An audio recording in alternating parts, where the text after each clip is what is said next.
We are the Nerd Eternal Network.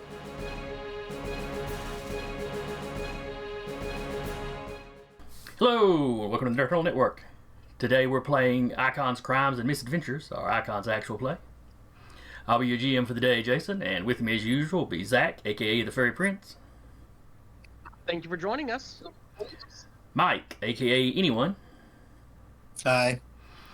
Curtis, aka Black Dragon. Hola. And Taylor, aka Muscle the Muscle.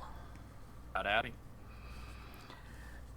Alright, now we were just discussing it, so I know y'all remember, but I'm going to summarize where we left off last time. You had rescued Muscle's fiance, rushed to rescue her, only to find out she had not actually been kidnapped.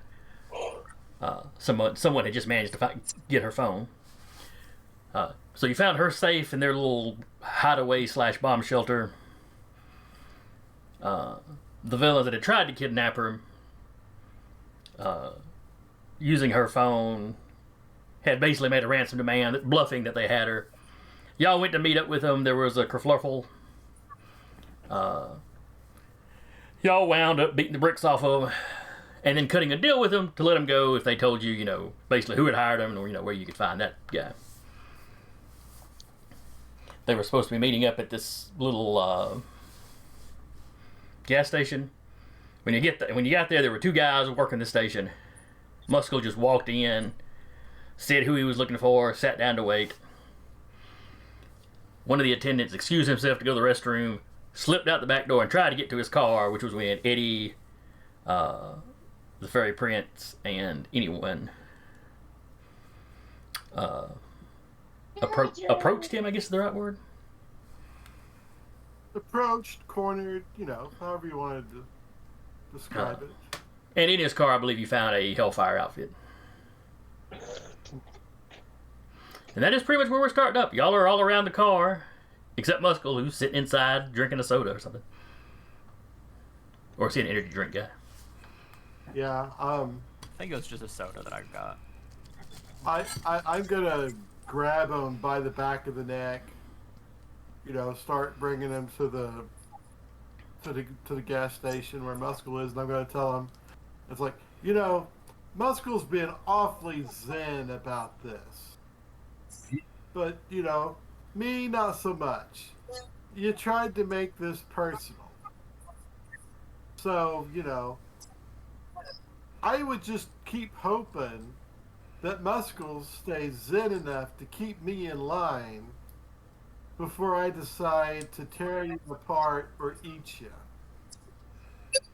I didn't do nothing to you.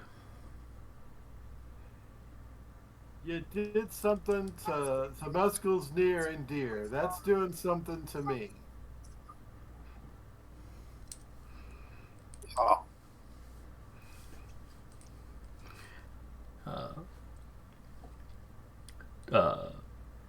So yeah, Taylor or Muscle hears all that as Black Dragon is marching this attendant back into the front door. Well, welcome back. How was your break? I was gonna go smoke in my car, and these guys just met me out there. Are they friends of yours? Presumably. He looks a little confused at how you said that. I'll just sort of toss him to Muscle and say, "Here's your guy." Hey, why'd you want me to be brought here? I say as I hold him gently.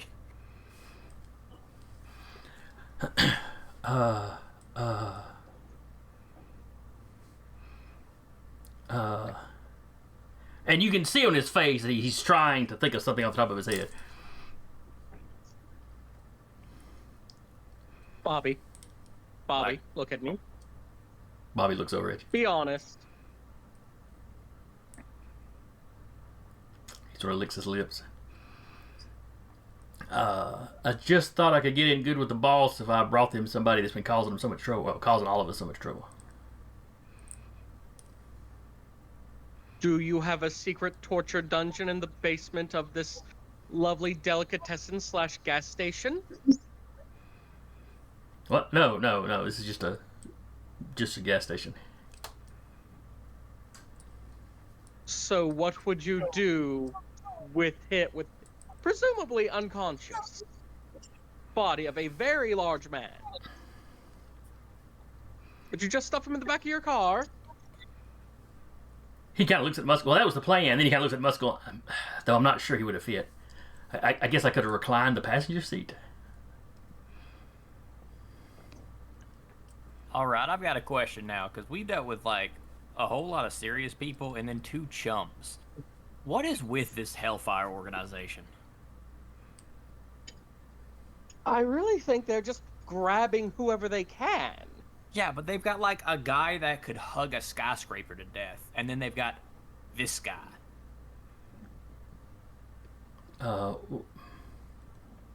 Like, what special thing do you do for them that somehow accredits you as at the same level as the guy that could hug buildings to death?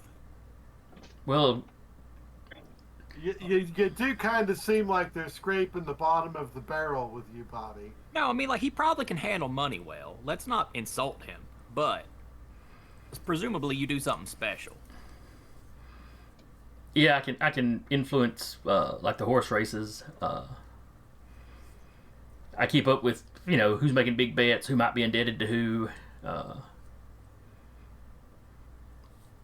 I help figure out who's rigging races, and then that's information we can use like to blackmail that person. So you're just a crooked bookie. Yeah. I can actually see ways where you'd be valuable on a very, very low level sense of the term valuable. Now, Which one of the hold on. Hellfires were initially trying to be? Oh, what was that last part, Zach? You cut off a little bit. Very much what the Hellfires were initially trying to be, just a blackmail organization. After all, finding out so-and-so mega-church pastor was betting on the horse races could be damaging to his or her ministry, and blah, blah, blah. Yeah, that's all we do. We just blackmail people for money. I mean, I don't understand why the known villains are that upset about it. While all this is going on, the guy that was working the delicatessen counter in the back, or that was cleaning, he is just standing there slack-jawed. He's looking at Fairy Prince, he's looking at Eddie, he's listening to this conversation. Does he have a name tag? I'm positive I gave him a name last time. But I don't know if I bothered to write it down. Greg? That sounds right. So yeah, his name tag just says Greg. Oh, did we lose Curtis? No, I'm not. here. Hello? Well, you dropped out of. I hear you in the Discord, but apparently you dropped out of the Zoom call. Huh. That's interesting. Or Something well, locked up. you're in the Zoom call. We're just not getting your camera. Something locked up on my computer. My mouse froze. Uh-oh. So give me a moment while I deal with that. Okay. So, Mr. Bobby, have you been keeping up with all the news about the Hellfires lately? Oh yeah, well yeah, y'all let all our names out in the public. Yeah, I meant like the whole like world domination scheme part. Oh, I just figured y'all were making that up. No, that's legitimately why we are even involved in this nonsense at all. I'm perfectly fine with you to scam rich people for money or desperate. He looks people for really money. skeptical. Do you know how many bad people have hired me to do things? It's a lot. Okay. That's kind of what I figured was going on here. I figured we had tried to blackmail the wrong person and they hired y'all to come after us or something.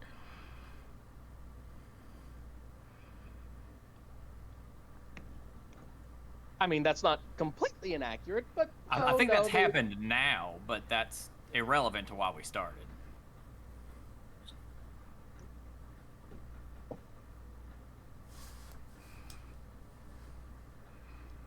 Okay. But yeah, actually, we've been just doing like mutually assured destruction, tell nothing but the truth, because like everything we'd say is going to get under scrutiny anyway. So if we lied, it would show up.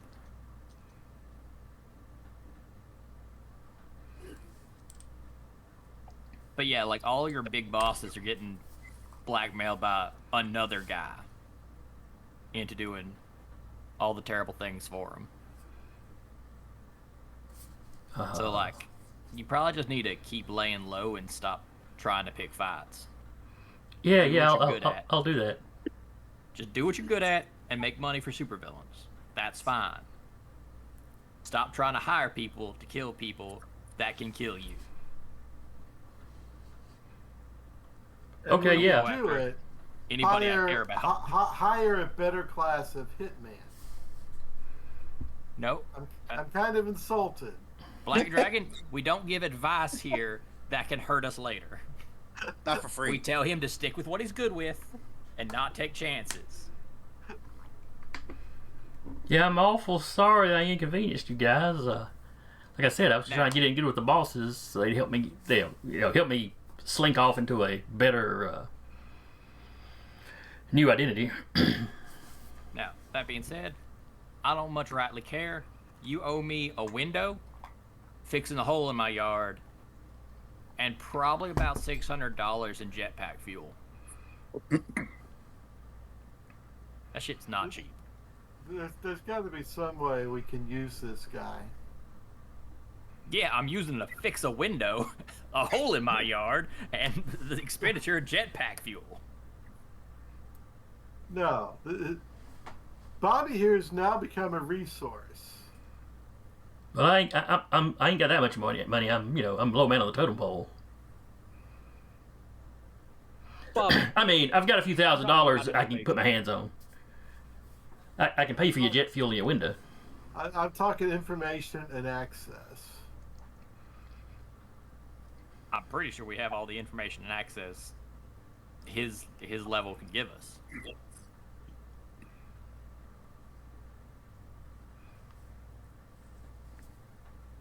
I'm just saying, don't Well- quickly dismiss an opportunity. Well, I mean, who's in charge of your cell? It's not you, I assume. No. and they are.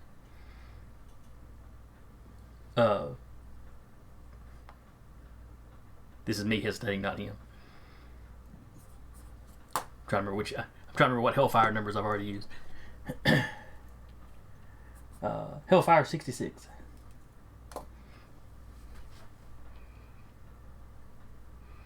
Is there a way we Do can get we- into contact with him? Well, Or he's sorry, he- them. He's at our fallout, but our fallback position. Which is He gets he starts to look a little squirrely, like, Oh, well, we don't have to go there. We just need to talk to him and tell him, hey, sit this one out. I don't know. He's got a mean streak. If he finds out I gave up any kind of information. On the other hand, if you just showed up at the base without me, he wouldn't know I was the one that sent you. I go to our list. Do we have 66 on our list?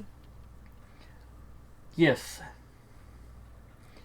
His name is Mitch Allen. At least that's the name Alright, so- he's listed under. Do we have a phone number for Mitch Allen? I say out loud, looking down my phone list. In the information you had his home number, and a cell number, and you had an address and stuff. I'll try the cell number for the fun of it. Nothing. It doesn't answer. I'll leave a message. Hey, Mitch, this is Muscle. Just sit this one out. Ain't no need. Just sit it out. Nice. If you try to call the home phone, it's actually been disconnected. Oh, that's unfortunate. Yeah, you know, their identities have been out for a week or two at this point. They've gone underground. They're going to be harder to find. Yeah. Which is why the fallback location can be useful.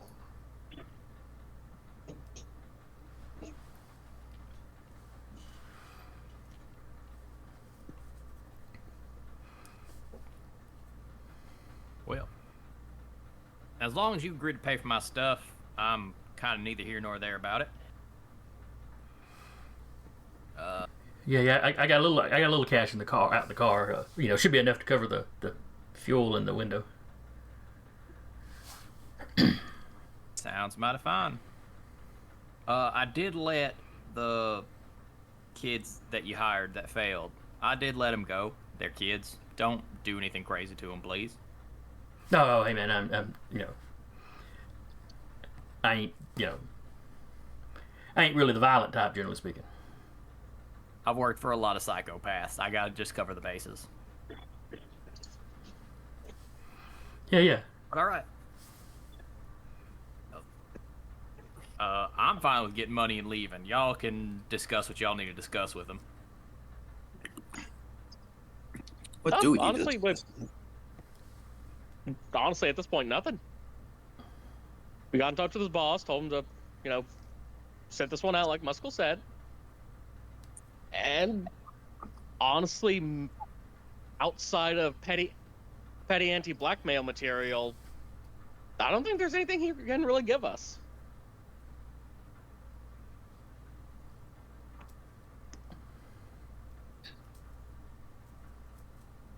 So I can go now? Well, I mean, we're gonna go out to the car with you and collect money to pay for my window and yard. Oh yeah. But I mean, other than that, you were just trying to do business the way you do business. I'm not too mad about you for that. Hey, sure, let's go. I'll pay you and I'll just be on my way. Yeah, I mean, at some point, y'all help. What's left of you Hellfires might hire me, so I'm just kind of riding out the contract I'm on. Yeah,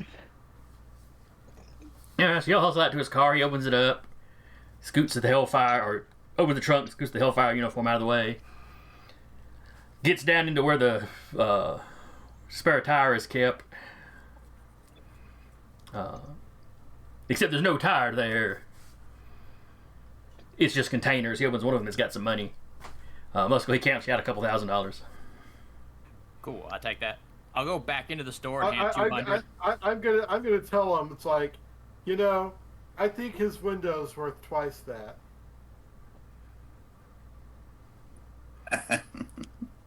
Well, I mean, it was a nice neighborhood. It wasn't that nice a neighborhood.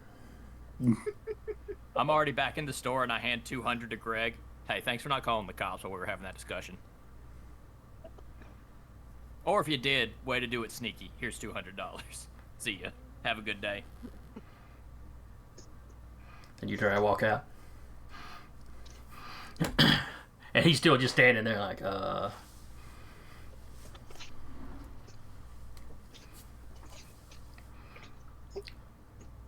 Oh, do you have to, like, finish your shift? Well, no, you walk back out, so he's still in there. Oh, you mean, I meant to Bob. Well, alright, so while Muscle's walking away, Eddie makes his comment about, you know, the window probably costing more. Fairy Prince or anyone, do you have anything you wish to ask him? I'm gonna steal his uniform. Hey, man, come on. Well, first I'm just gonna look at. Is there any like actual tech stuff that seems to be integrated into it, or is it just like a identity concealing bodysuit? Give me awareness. Plus, if you got the technology skill, you can use that.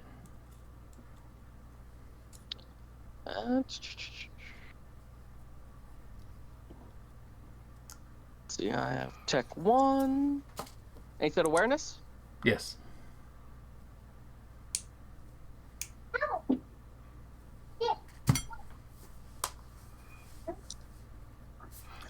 I guess I need to roll a difficulty for you, don't I? Oof. Not bad, but not great. Honestly, almost about as good as I could have done. Let's see here. Basic utility character sheet.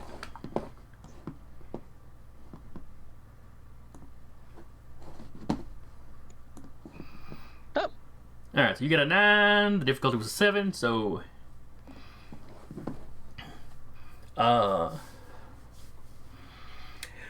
the actual suit part of it doesn't really seem to. I mean, it's some kind of like Kevlar. You know, it is body armor. Not real bulky, but it's some kind of body armor. And the helmet is definitely made out of something sturdier than regular, like a regular motorcycle helmet. Mm-hmm. And there's definitely some kind of comm unit and like heads-up display sort of thing in there. Interesting. Like you don't know I'm that. gonna take that helmet. Okay. Go ahead. Yeah, you can't tell that it would necessarily be super tech per se. You know, like any of the companies that make VR headsets could probably make something might be on par with this, but it's definitely fancier than like just normal people would have built into a motorcycle. I'm gonna pilfer the helmet. I want to take this back somewhere safe and see if I can't just dig around in its guts and see if it's sending or receiving any signals that's pinging off of somewhere to see if it's transmitting or receiving back from a central location. Okay.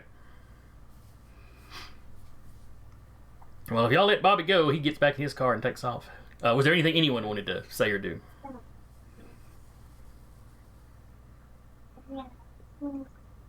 Mike? Nothing's coming to mind right now. Okay.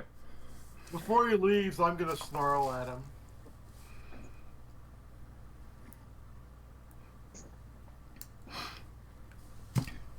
He gives a little, hey, I'm going. Y'all never see me again.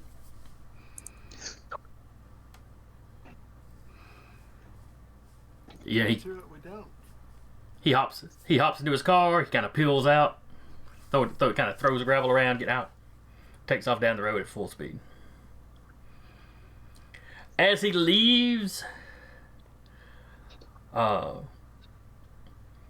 you see all kinds of birds lift up out of the trees and kind of fly in the same general direction he was going. That's not suspicious. Not at all. Hey, birds. Tell them to sit this one out. Interesting.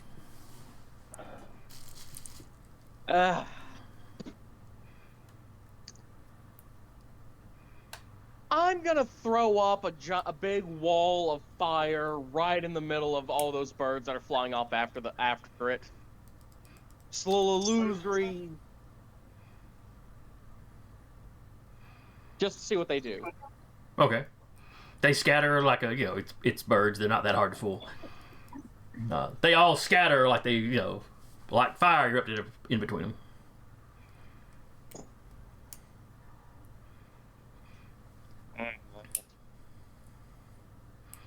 Yeah, they don't ignore it. None of them fly into it. Interesting. Do any of them keep trying to follow after they get away from the fire? Some of them do, but some of them just fly off in different directions.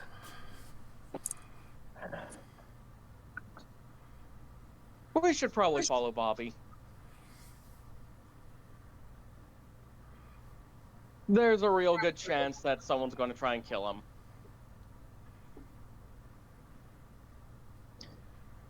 That or Alfred Hitchcock was a prophet.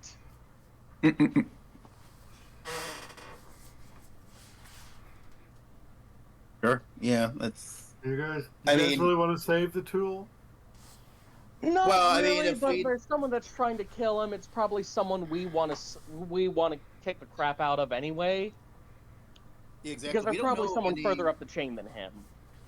Yeah, we don't know of any bird controlling members of the Hellfires currently, right? Your information didn't really list powers. Oh, it didn't. Okay. Well, in any event, if you never know presumably a Hellfire is controlling those birds, and the control might be certain range. So maybe we could. There's always the possibility there's another Hellfire that could be that we could put on the hook if we can find them, if they're nearby.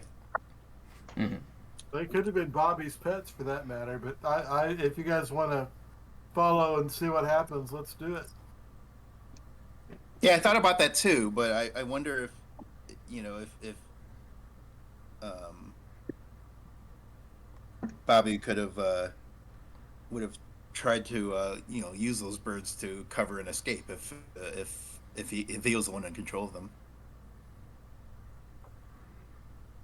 But yeah, I say we follow. All right. In that case, let me roll his awareness. And what would we roll for shadowing somebody?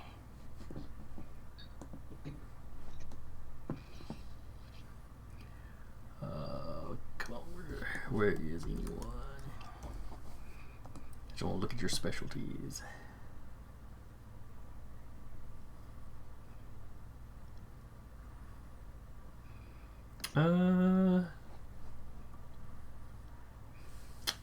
Mike, you're usually the one that drives, so give me a coordination, and you can use your espionage, since you're kind of trying to tell somebody without being noticed. Coordination and espionage. Yeah. All right. Just give me a moment here. Let me call up my character sheets. No problem. Let me see, what was Bobby's? What was old Bobby's? All right, let's awareness or willpower? No, awareness. Let's add a shadowing skill. Shadowing skill roll. Coordination +3.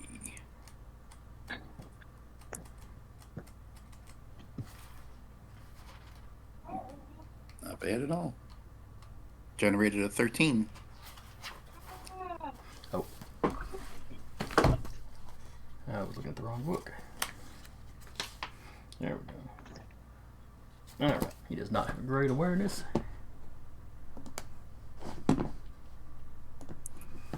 Alright, ooh, you rolled a 13. He only rolled a 4. He rolled his minimum, you rolled your max. So you follow him for a couple hours, just barely keeping him in... Well, not a couple hours, I'm sorry, for a few miles. Okay. Just barely keeping him in view. Every now and then when you lose view, though, you can still spot kind of the cloud of birds.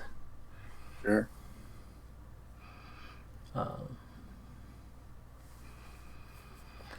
And eventually he pulls down a little side road that cuts by a garage with an attached junkyard, and he pulls into the junkyard.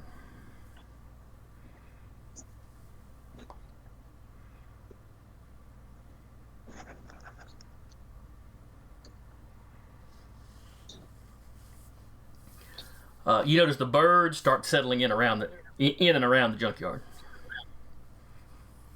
Okay, so maybe they are under his control. That, or under Mitch's control, or under somebody else's control. What kind of birds are they specifically? Just like a random mishmash of local fauna, or big ominous corvids?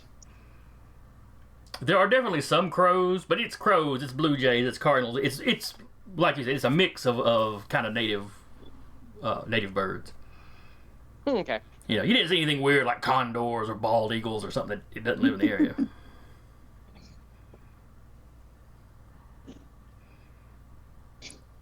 I don't know, it seems like these may very well just be under his control.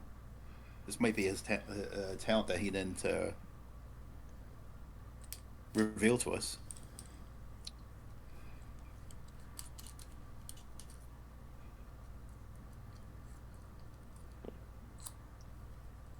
About how big is the junkyard? Oh, let's see here.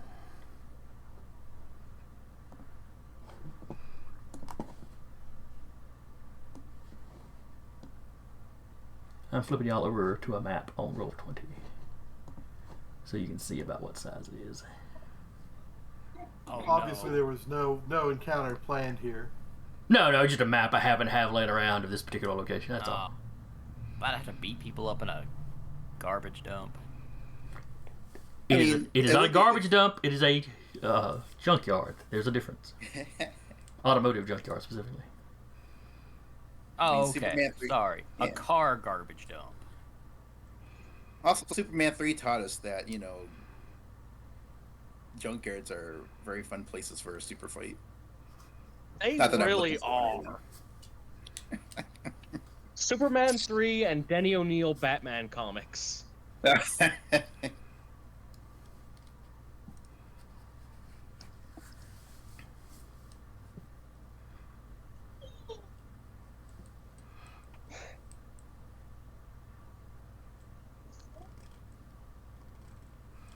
Seems there was a good Nightmare on Elm Street sequence in the junkyard too. Yep. I'm sure there was. In Dream Warriors, I think. I think so. Either that or Dream Child. Yeah, it's one of those two, and I don't remember which one. Pretty sure it was Dream Warriors because it had a kick-ass music video to go with it. It was by Dokken, right? Yeah.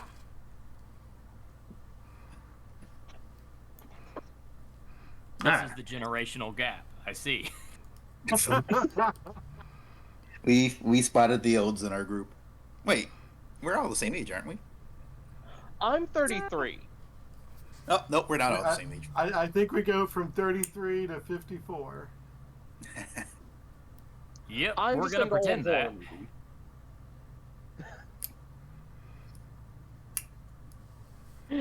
All right. Yeah, I think Taylor's the youngest one here. I typically am. Baby.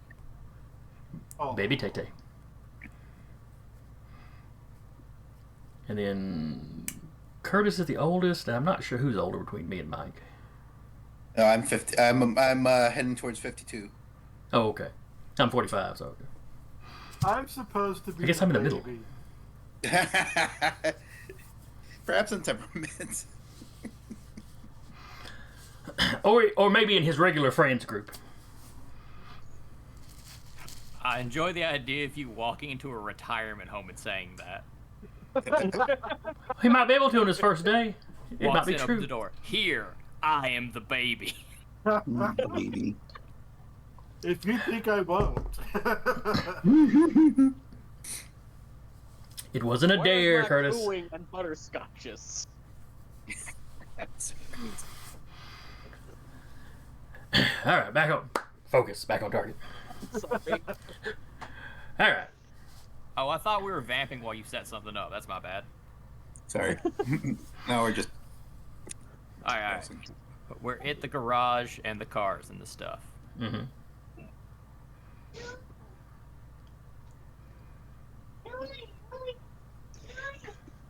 And y'all don't pull up right to the garage. Y'all been keeping a little distance until y'all decide what if you want to approach or not. Yeah, not that I particularly care, but we've come all this way. I kind of want to know what he's up to now. Yeah. I mean, I despise the location, but.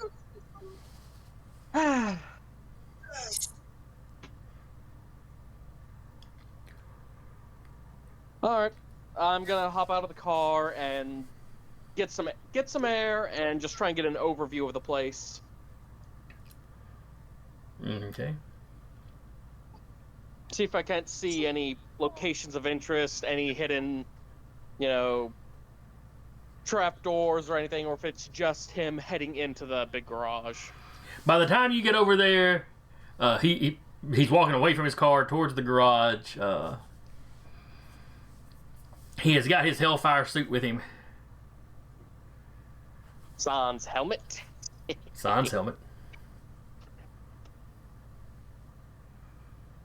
And he walks inside the garage. Doesn't have to hit a keypad or anything, just opens the door, goes in, closes Just opens the door and goes in. Alright. This, from your outside view, nothing looks high-tech about this place. In fact, it doesn't look like this garage has been open in a while, probably. I kind of want to listen in to hear what he's doing, see if he makes a phone call, because I feel like he will. If he I'm gonna didn't float leave. around back down and let everyone know.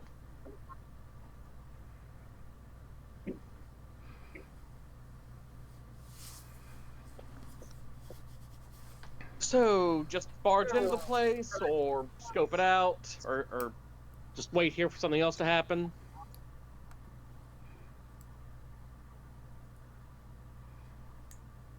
Oh, my only concern was to see if anyone was. Yeah, and I get that, but I'm like, we've come all this way. Now I want to know what he's going to do next.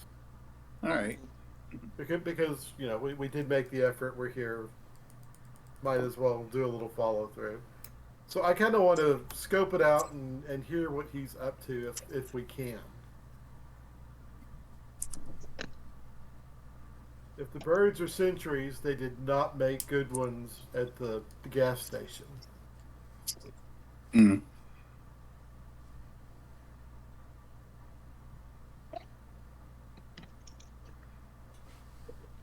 Well, I twiddle my fingers and woof, whoosh, we're all invisible. Okay. Are we far enough distance where no one can hear us? Where y'all are at now, yes. I'm going to look at look at where he was. How long ago could you do this? I've done this several times.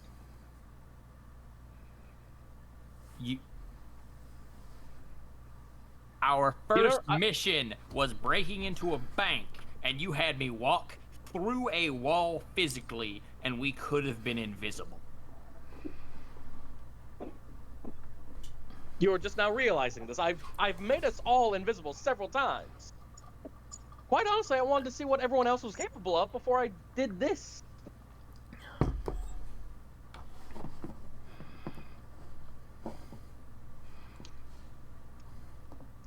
Like, I've made us invisible, I've made us look like other people, This is not a new phenomenon. Right, but like, I thought that was like in your head, not like actually invisible.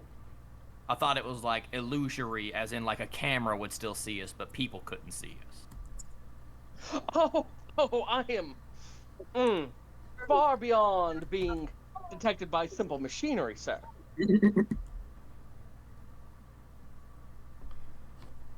This has me angrier than someone trying to kill me. Let's get in there.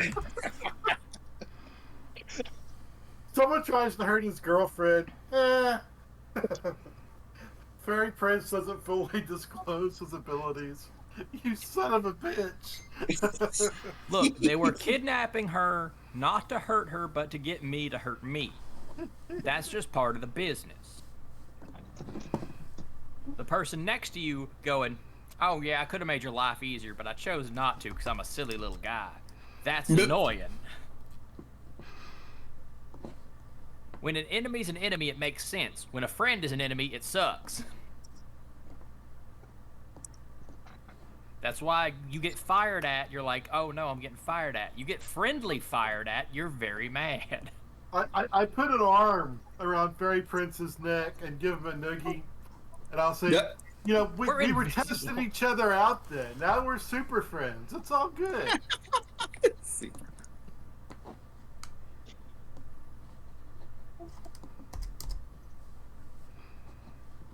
I'm going to resist the urge to stab Curtis, or stab Eddie if he actually did manage to get an arm around me.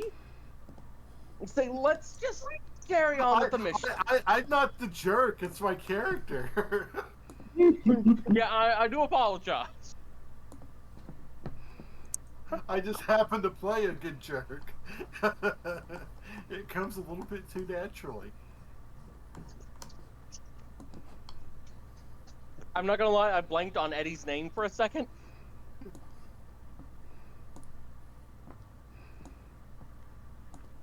All right. So y'all are approaching indivisibly. Mm-hmm. Yes. And invisibly. Yeah, well, sure.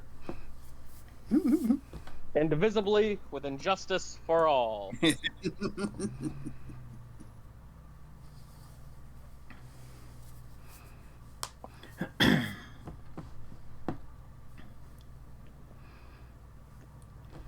Alright, so y'all go creeping in. Like I said, the junkyard doesn't seem to be high tech. You don't seem to trigger any alarms.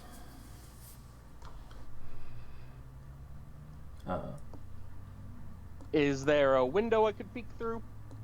The windows seem to be painted over. Of course.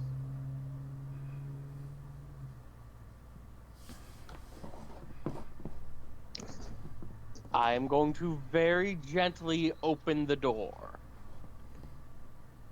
It's like a doorknob, latch, sliding door. A doorknob. Okay. Old metal. A little rusty, but it turns.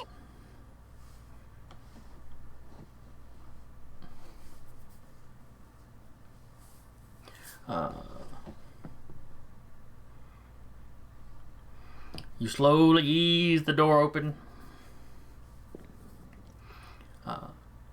And you see a hand immediately reach through the opening and grab it. You know, the person doing the grabbing is trying to grab where they suspect an arm ought to be. So give me a prowess. I'll give you a +2 for your invisibility. Let me find this guy, the right guy's stats. So it'll be a +3 total. Ooh, a 12 and a 12. Ooh.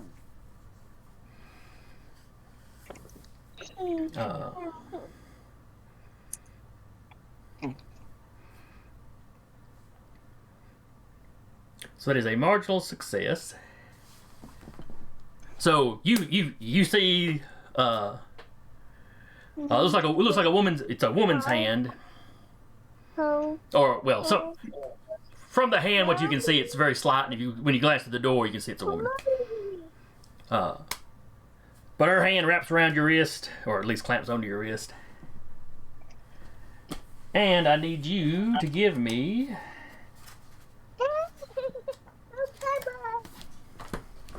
I think this one's in great power.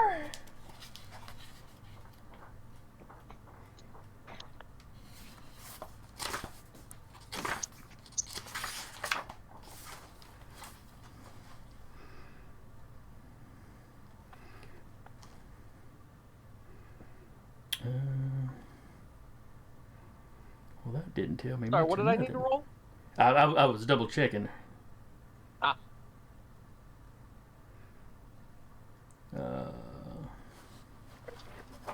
Transforming.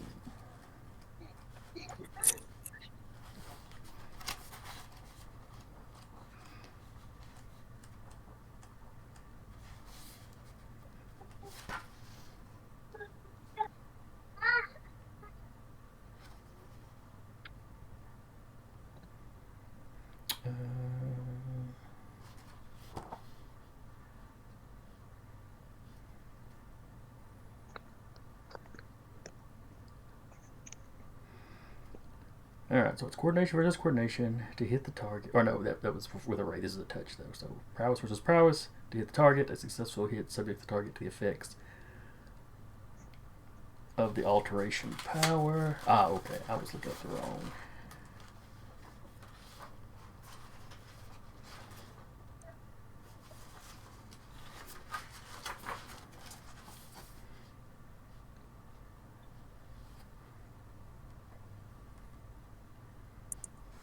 It's just not a useful description. Make sure it's not in the main book.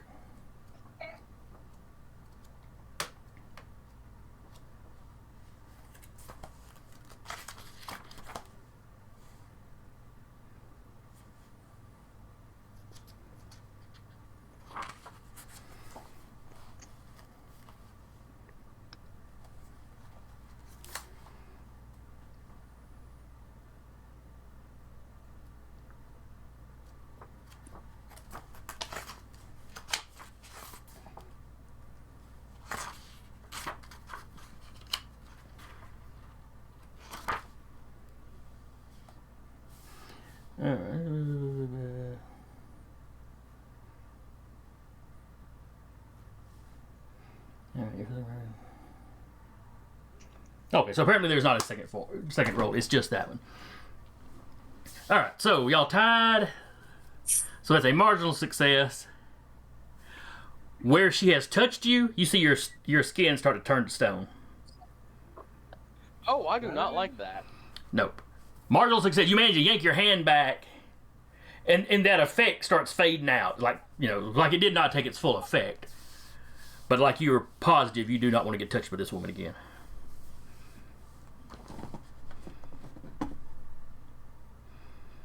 And you are standing by the front door. Everybody else is going to be around you. And the rest of you, you know, you see this hand come out and try to grab him. So you know there was somebody, it looks like standing just right inside the door waiting on you.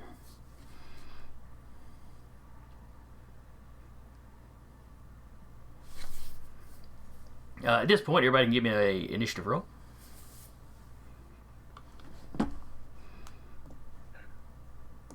Well, if we have to. Yeah, at this point you kind of do. Even if you wanted to turn around and run, yeah, I need to know in what order you run. And running is an option. You can turn around and run.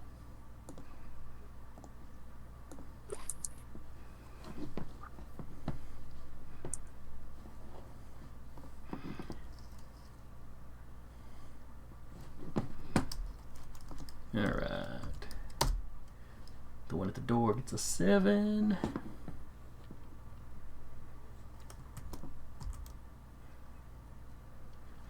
The yellow one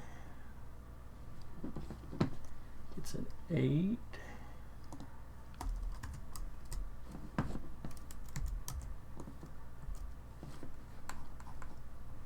This may be at first. What's that? I think Eddie's going to go first. That one also gets an 8.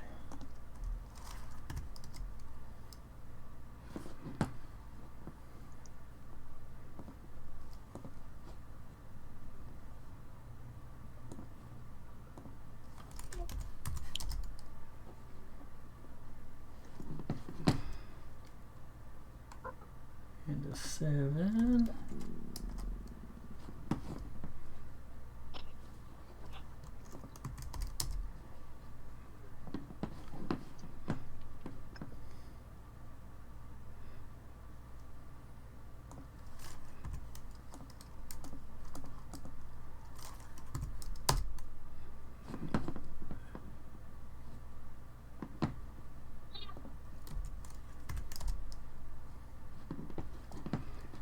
Well, a lot of very similar initiatives there.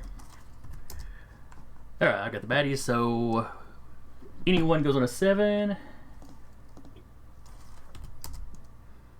Fairy Prince goes on a 8, I believe. Mm-hmm. Eddie the Lizard goes on a 10. And Muscle goes on an 8. Yep. Alright, top of the order is Eddie then. Okay. The door. What state is the door in? Is it opened all the way? He was easing it open, so it's open a crack, and you saw this hand come out. And grab. Okay. And you may not let me do this. I kind of want to push or kick the door in, and then do my dragon breath. But you may not allow that. I may just have to push the door in or kick it in, and then let the other guys attack next turn or on their turn.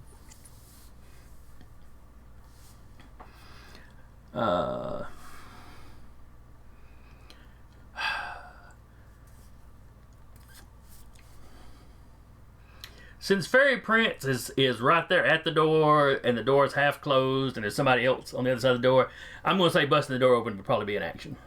Okay, and that's fair because, like you said, it's that makes perfect sense. So I will do that. I will bust the door open. I've got a strength 5 if that counts, if that matters, if you need that. All right. What I need you to do is give me a coordination check to run through, basically to run up to the door without running all into Fairy Prince, since y'all are all invisible. Sure. Okay.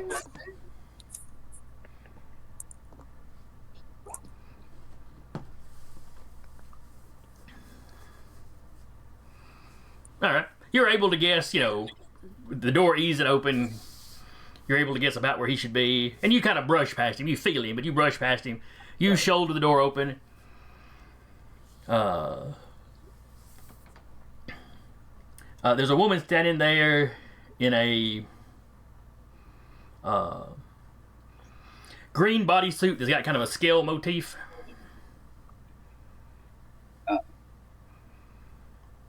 And she's got her hair is really poofed out. Her hair is kind of, she's got a mask that conceals, basically her whole face. Sounds like an 80s. But it's open at the top. Duran video.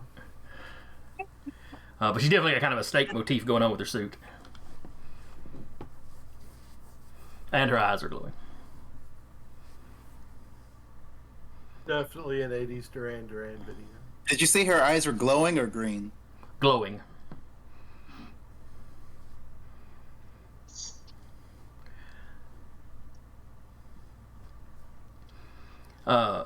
Towards the back of the room,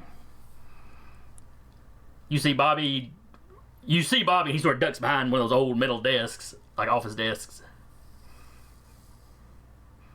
When he sees you coming in.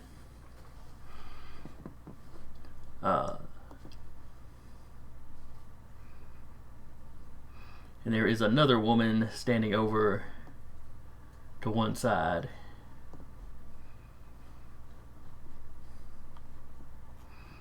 And that is all that you see inside the building, or inside that big room.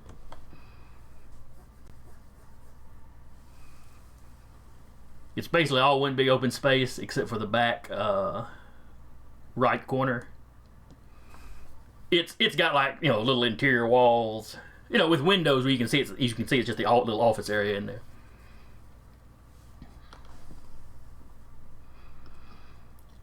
Place is pretty grody. Clearly it's not been used regularly in quite a while. Oh, I guess I should throw a picture out for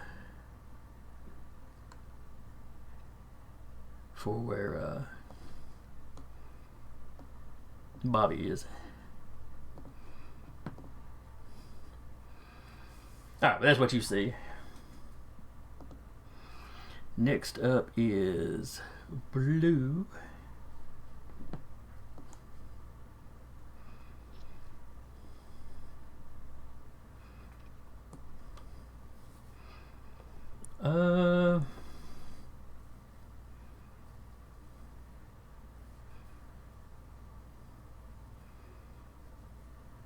He swoops down. Alright, what y'all see is a winged man in kind of a gray bird motifed outfit. Like I said, he's got, kind of angel wings. As he swoops down, there is swarms of birds all around him.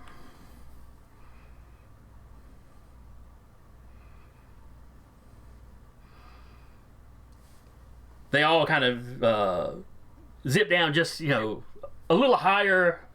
Maybe they're 10 feet high when they pull up. And all the birds bomb the area, shall we say. Attempting to put a condition on you that will make you visible. Or, not visible, but they'll be able to tell where you're at, let's say.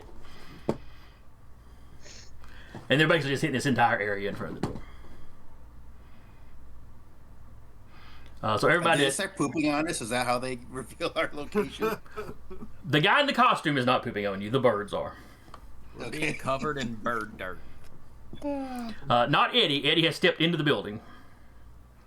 I'm assuming when you shouldered the door open, you took like one step inside. Yeah. So everybody give me coordination rolls. That's outside the building. Huh? Only got to be the 9 though, so you're not doing it, so it's not too bad.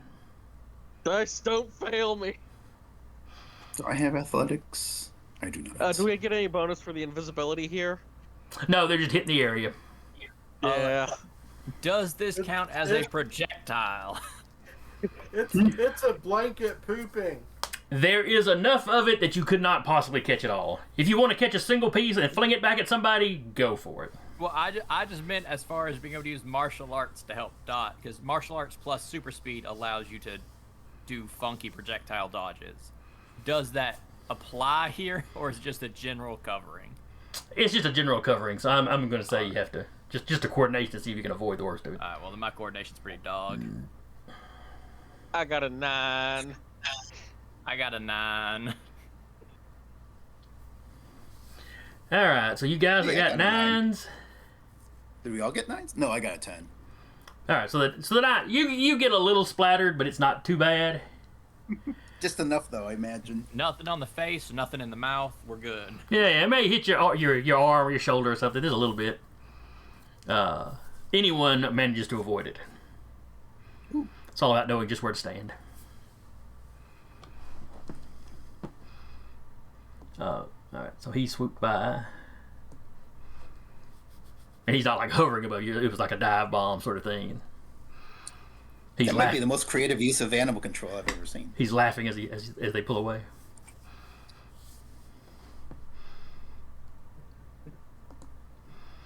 All right, then the red one goes.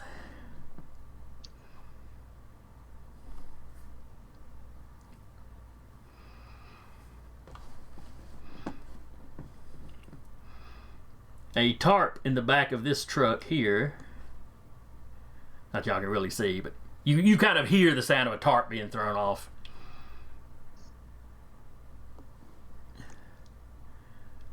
And this guy jumps down.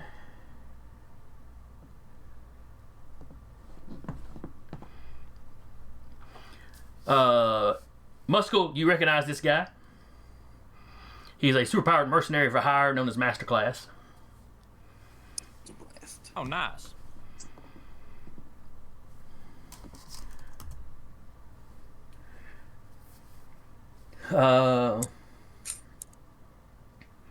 Basically, he's a highly trained combatant with miscellaneous gadgets, on his person, worked into his suit.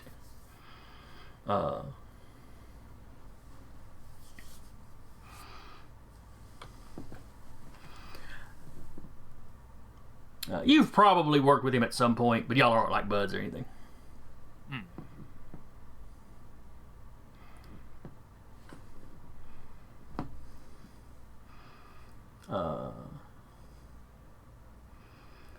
Let's see. 2 of you got pegged a little bit with the stuff.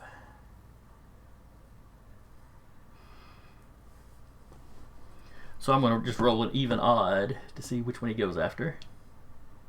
Because he can't tell who's who. Even will be Fairy Prince, odd will be Muscle.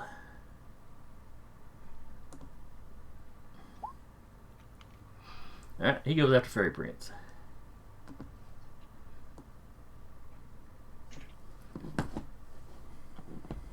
Oh wait, he's not. Excuse me, he did not step further forward. He pulls out some kind of weird projectile looking gun. The barrel looks almost more like a ping pong ball gun than anything.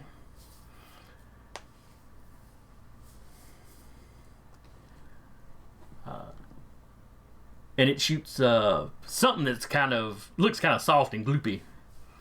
But it's coming at you, Fairy Prince. I'm going to give him a -2 penalty. Because while you got pegged with a little bit of the bird stuff, only a little bit, so he can tell generally where he needs to be shooting, but he doesn't have a good idea of exactly where you're standing. Easily. Yeah. It's like he basically just sees a few white splotches kind of floating in the air. Alright, so he's got a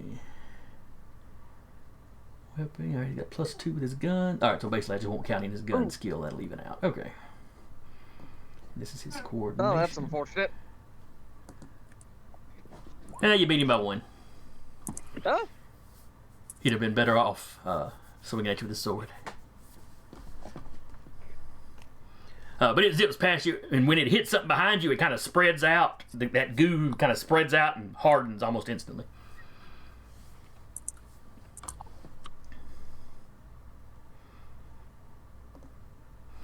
so not something you want to get hit in the face with. Oh, probably not. Probably not.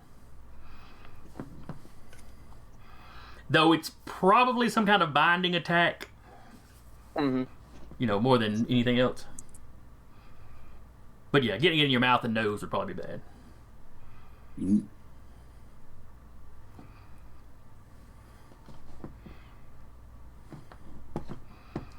Alright.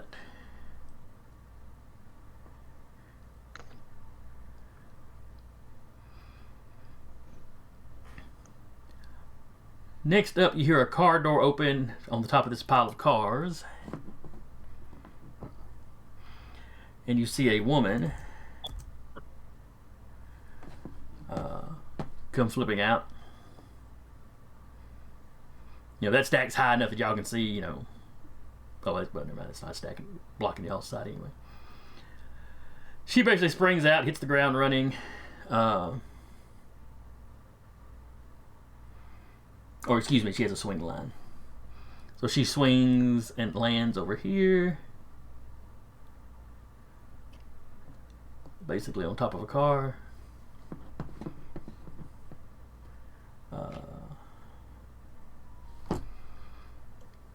And I'm going to say that movement's going to take her whole turn to get that distance. Was that the other woman you mentioned earlier? Or is this another one? All right. I think she just appeared out of the car, didn't she? Correct. Oh, okay. Let me zoom in a little bit. So from the markers that you see on the map, the pink one's the one that tried to turn Fairy Prince to stone. The gray one back here is also female. You haven't seen her do anything yet, though. The yellow one was hiding in one of the cars on top of this pile of cars.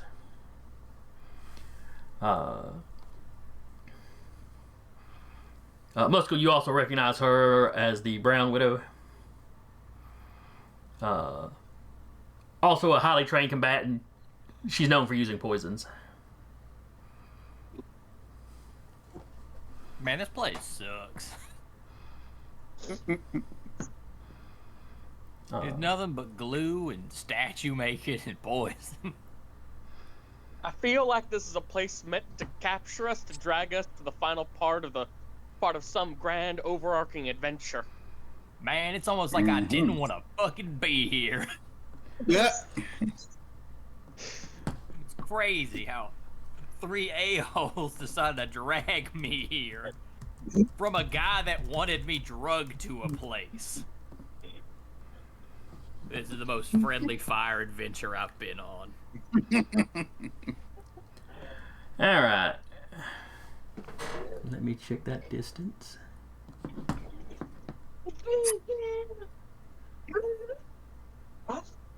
Okay, yeah, flight 7. That's pretty good. From somewhere on like the far side of the junkyard, a streak of fire comes across.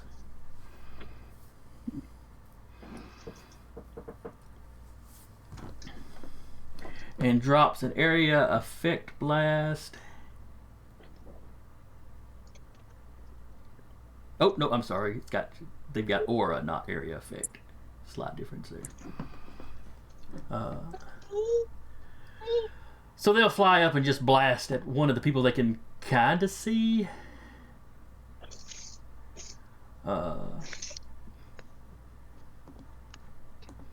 Since the first guy shot at Fairy Prince, this guy will shoot at Muscle.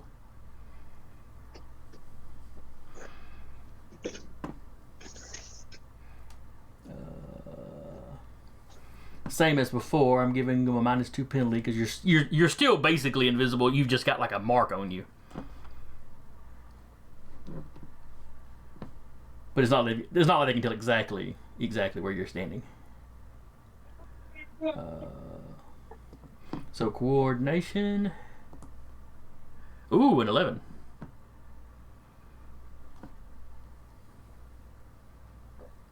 So coordination, get out of the way, Muscle. That ain't happening. Is this a projectile? It's a ball of flame, but it's not something you could grab.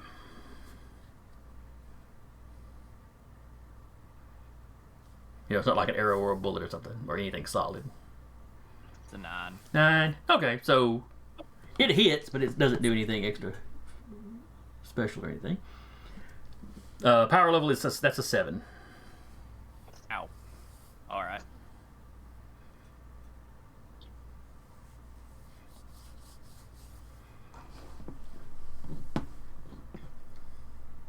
That hurt and stung. Fairy Prince, you're up. All right. What'd you say his name was? Masterclass, the guy with the goop gun. Yes. He's also got a sword strapped to his back. Just so you know. Going to find himself surrounded by just this whirling cloud of lacerating chunks of rock and metal. Alrighty. That'll be. He has to work. I closed on. He has to roll Go his ahead. awareness, I believe. Yep.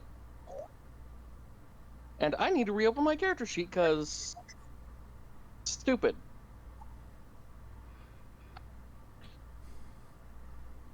There we go.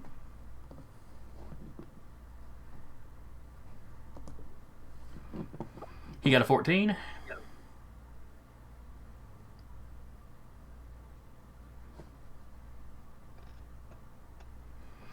All right, you got a 15. Oh.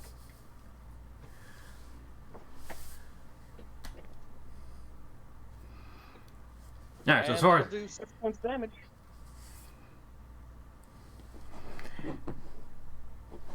all right, so 7.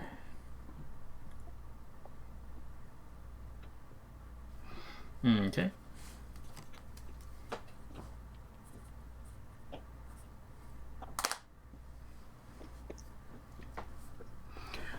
All right. He's screaming. You can hear him screaming that it's not real, but clearly he believes it's real. You know, you've run into that before. It's somebody that intellectually they know what you can do, but you're so good at it it's so convincing that they just can't really make themselves believe the information they've been given. Yep. Muscle, you're up.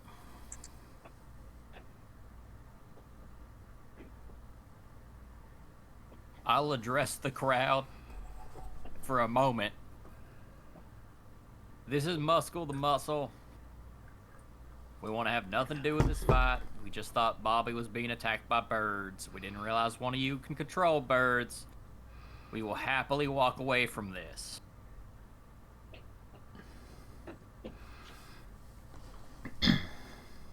And then I prep to punch the person beside me if the responses are negative.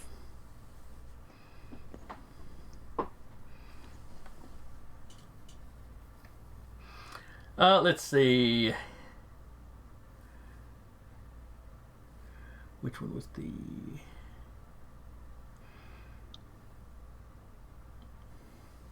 the tarantula, or not tarantula, sorry. The brown widow. You can tell I was picking through different spider names.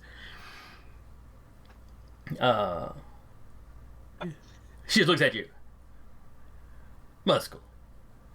You know what it means to have a contract.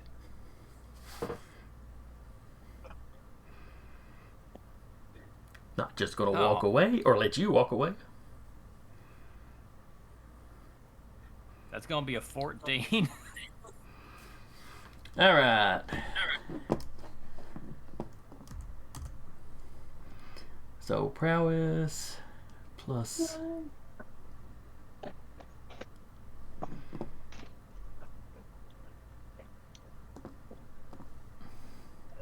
Oh, a minimum roll. Oh, Here's so the stun. she got an 8. So you beat her by like 6. Well, the stun and the slam roll, or is it slam then stun? Yes, slam and then stun. Oh, sorry, slam is on a 9 then, and stun's on an 8. Alright, let me make sure none of her powers do anything.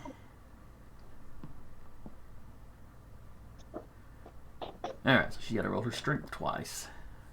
Versus the slam, she got a 6, so she slammed. She got a 7 for the stun, so you beat her by 1, which stuns her for the round, I think. Yeah, I think it just stuns her for a round. Maybe 2? Yeah, no, I think a neutral does nothing, and 1 or 2 does a 1 Yeah. for the next page. So you punch her, she goes flying back past those cars, lands in the dirt. I repeat, I'm letting you walk away. And what's your strength? Muscle 7? 7. Okay.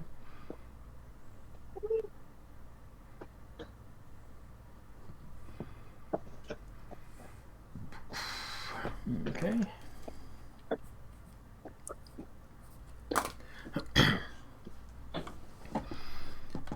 Alright, next up is the other chick in the garage.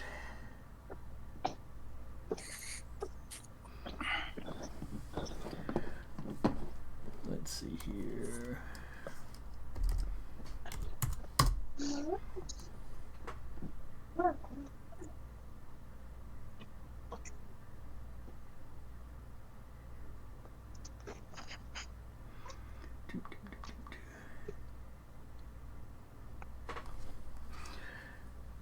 All right.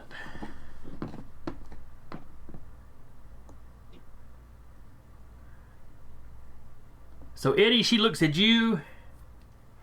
Uh-huh.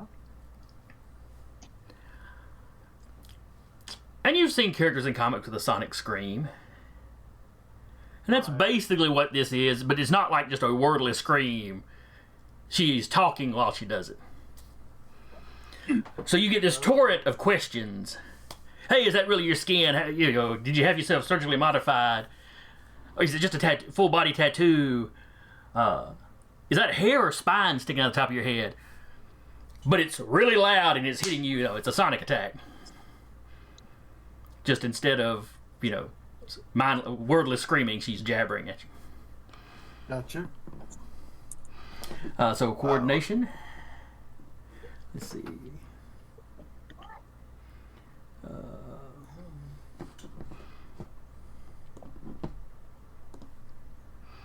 She got a 10. I got an 11. Alright. So you kind of duck out of the way and kind of, shove the door a little, duck back behind the door a little bit. The door is blown, into splinters, but you managed to avoid any damage.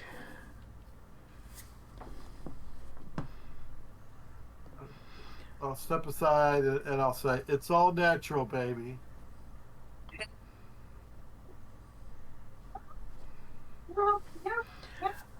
Alright, then the other lady, the one that tried sneak attacking Fairy Prince.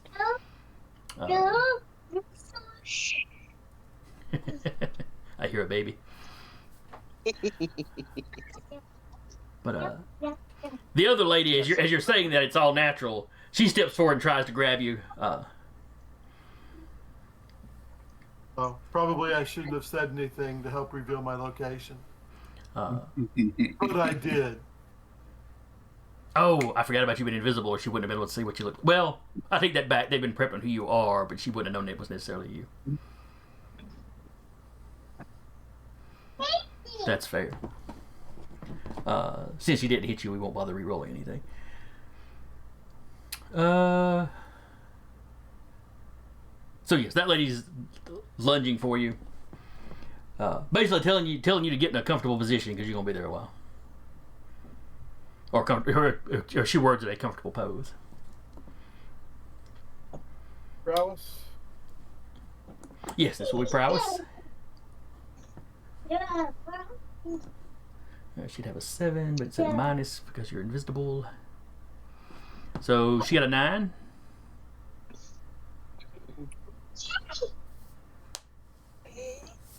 Looks like I only got an 8. Alrighty. So yeah, she touches you, and you start turning to stone. She got me.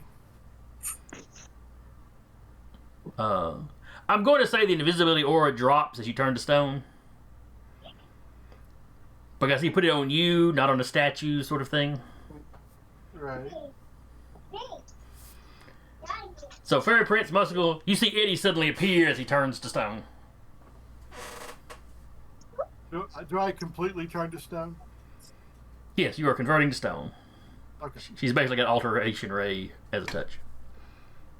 Now, don't forget, you can give yourself advantage and shrug power effects off.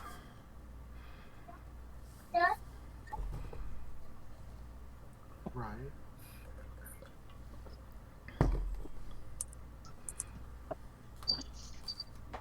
Which I think I probably am going to do, because I don't want to finish this fight as a... Oh, it Muscle could pick you up Muscle could pick you up and beat the opponents with you. Wouldn't that be great? He probably would. And even if something broke off, it's going to grow back. It's you. Fairy Prince would be like, oh, look, a garden lizard. I mean, All right, so what do you give? little conical hat on ya? It's now Black Dragon, a.k.a. Eddie the Gnome. Aw. All right, Curtis, if you're going to give yourself advantage, what are you tapping? Let's see, do I have... a...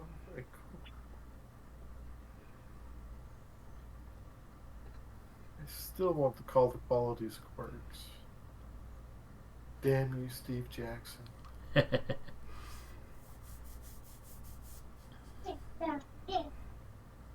I get them confused with the aspects. Even though I don't play Fate for some reason, I always forget which game uses qualities, which game uses aspects. Fast Talker's not going to do it. I don't know that I have a quality that's really good for tapping. Always a good time to be a jerk. I always have a plan.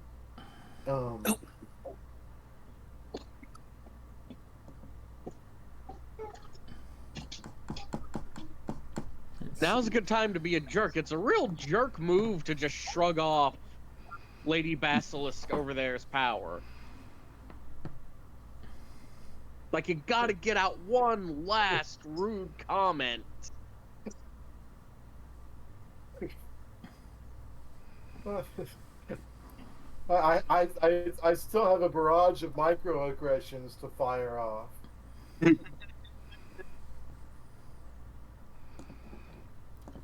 Hey, I'll let you tap the jerk one if you want to. Okay, yeah, I will do that. And spend my determination point. Okay. So, you know, she grabbed you, maybe you pulled back, maybe your regeneration kicked in to high gear or something. But you start to lock up, that stone starts to spread all over you, and then it just starts to kind of retract. And she does not look happy.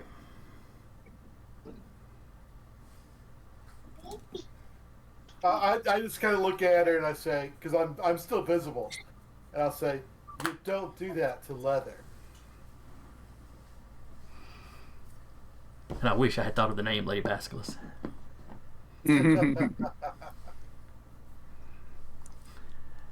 Next up is anyone.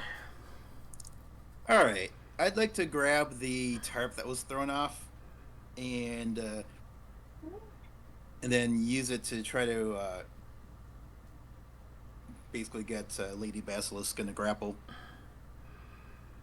Oh, I see what you're doing. Clever.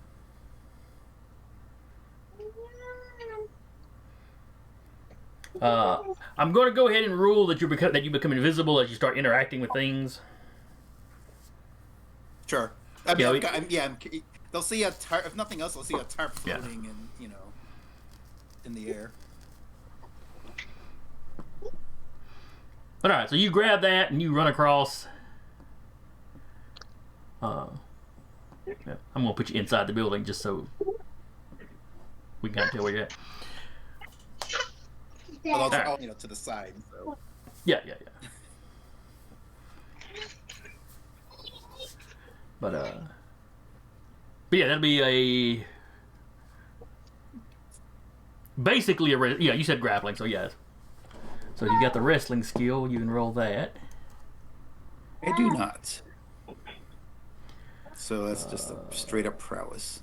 Her prowess is a 5. She's got martial arts, but not wrestling, so just the 5. Oh no, not even close. She rolled a 6. She rolled a 6. Oh, you rolled a 5. I rolled a though. 5, so I miss. So you go at her, you know, she manages to kind of get out of the way, you know, sidestep you, but you're still sitting there holding the tarp. And at first she looks bewildered that you're holding the tarp. And then you see kind of it clicks in her, you know, you see it kind of click in the place. She's like, oh, clever.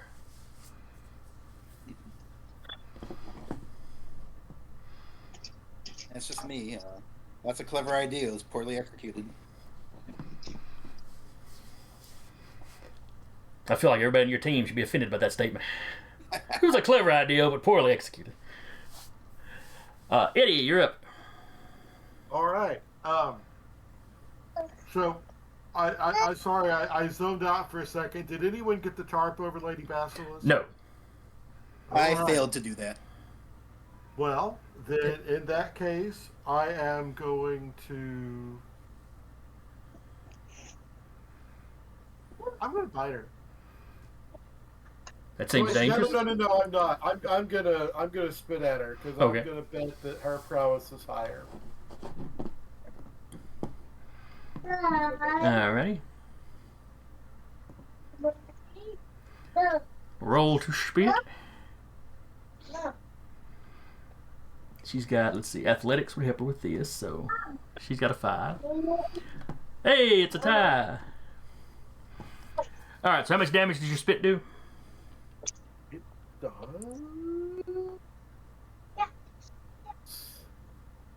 Oh, come on. My little window is not the right size to display Ah, the power level. It wants to hide it. Okay, it does 6 this turn and then half damage the next alright. 2. So y'all tie, so marginal success means half damage, so Yeah. it does 3. That's something.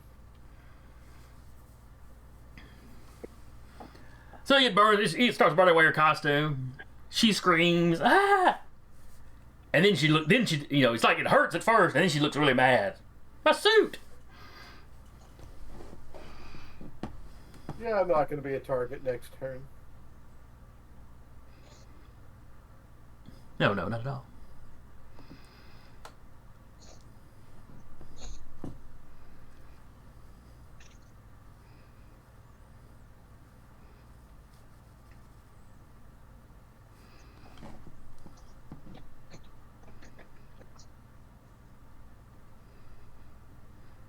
Alright, next up is... Did she shrug off all that damage, or? no, you know, she took the damage. It was a marginal success. Y'all tied, so marginal success, so she only took half the damage she'd usually take. Yeah, I just, you know, we've hit a lot of people with damage since I wasn't sure if she was one of them. No. She did not appear to be unusually resistant to anything. Alright, the bird guy.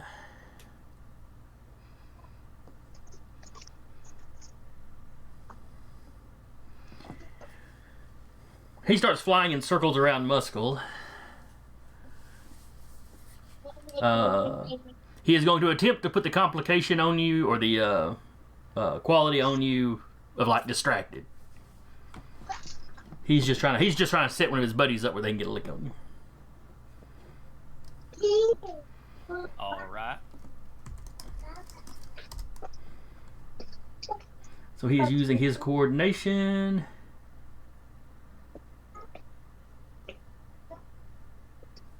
Let's see. He's got aerial combat, but that is defensive in nature, so that won't help him here. So it's just a straight coordination versus coordination.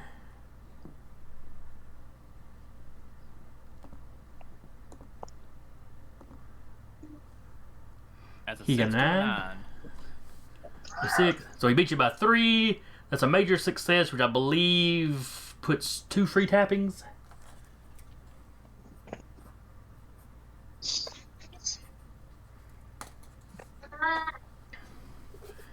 Alright, so you got the distracted quality on you that I can tap for free twice.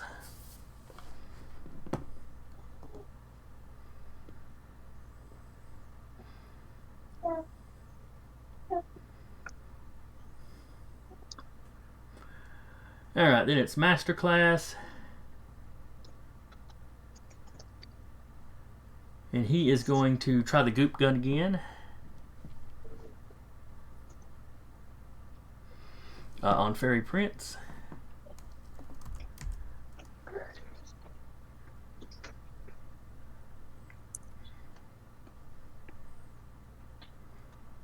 So...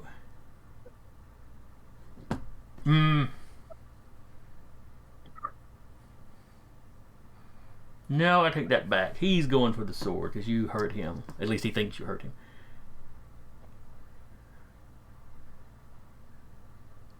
So yeah, he pulls out the sword and charges at you.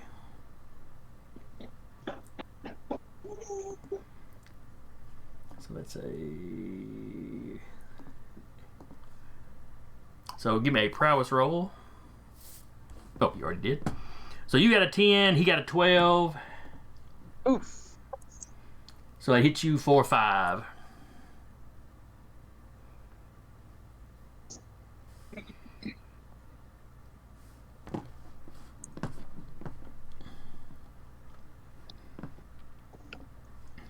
Next I up do is... not think I want to take another hit like that.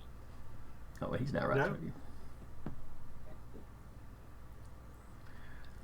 Let's see, then it's Brown Recluse, but she's stunned this round, so she's still laying in the dirt.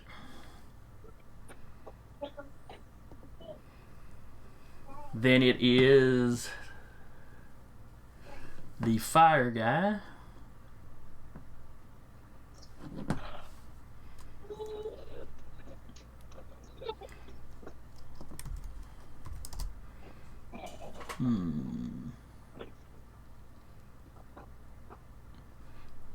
The fire guy's going to try to blast Muscle. So coordination. He got a 10.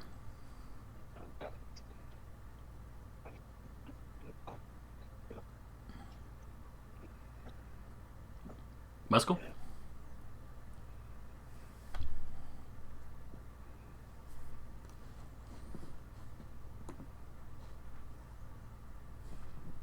Taylor, you there?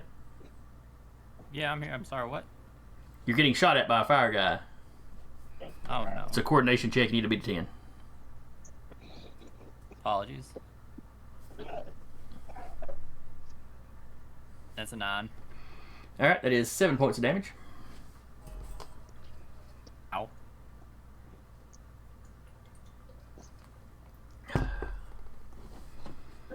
Fairy Prince, you're up. Okay, I am not liking this fight. I am going to burn a determination point to tap Bastard Son. Played you like a fiddle to give my images an area of effect boost, and every combatant in this area after I drop this, it'll from their perspective, it'll be like there was a flash, and they are suddenly in a vast old-growth forest full of little teeny pixies and friendly deer and spiders that are just upsettingly large. Okay. Can you do that area effect and have it not affect your friends? Yes. Okay. And that would be, they would all have to make awareness checks, I believe. Mm-hmm. To disbelieve, basically. Alright. So, we will start.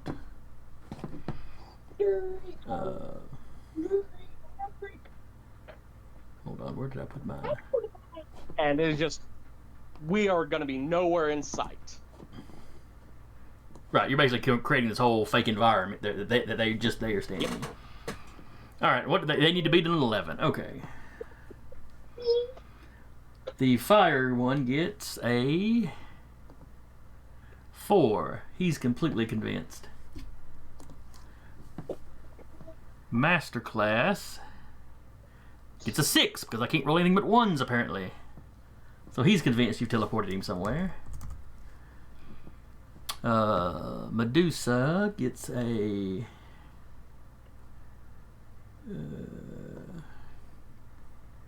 Roll a 1. Roll a 1. a 9, so she's fairly convinced. Brown Widow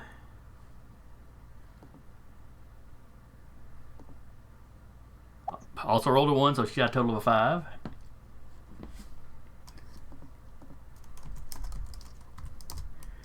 It's the inside the building. Jabber gets a.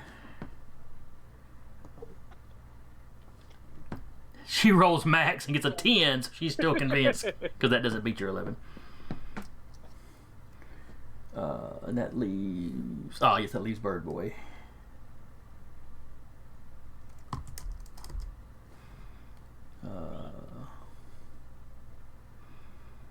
He's got an awareness and +1 for his super senses.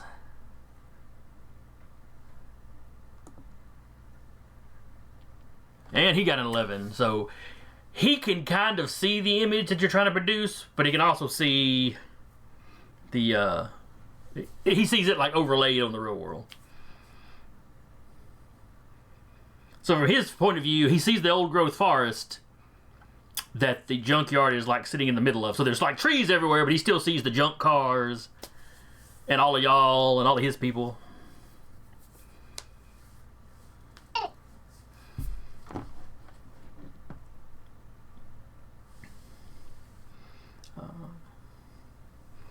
So they're all acting like surprised and shocked and stuff.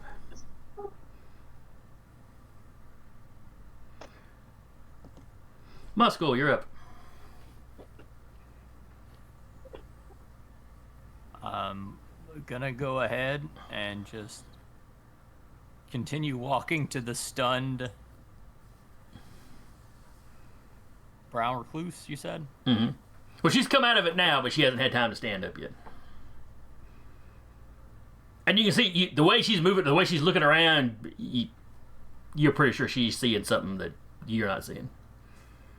Yeah. That's a shame. I'm a puncher. Alrighty. I'm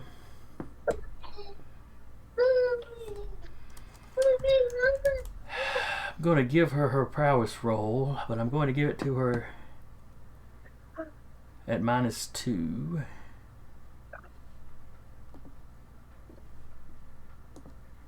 Got a 10. Alright. What was her prowess again?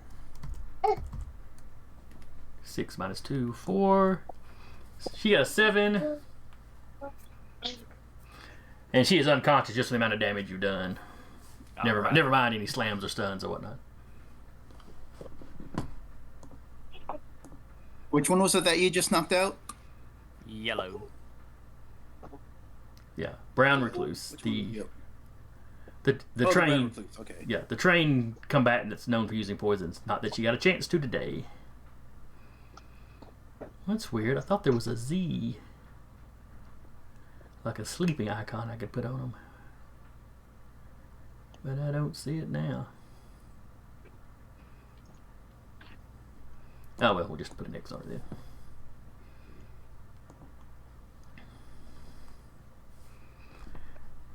Alright, next up is Jabber.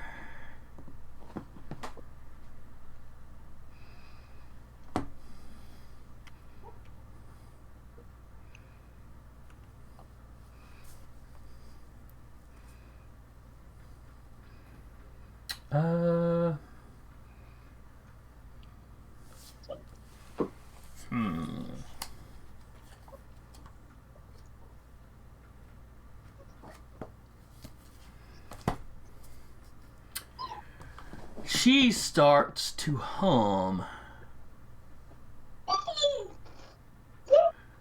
Well, at first, just she's kind of like where the crap am I? And she starts looking around, and then she starts humming. Anyone and Black Dragon, are close enough to her to hear it. Oh wait, wrong page.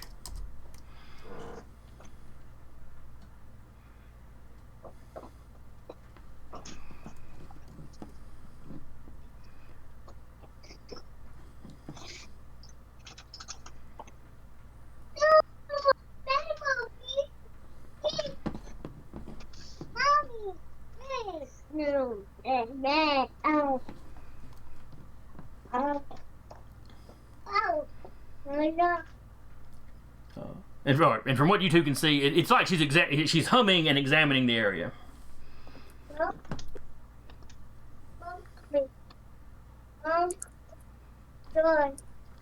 Medusa just takes a couple of steps back.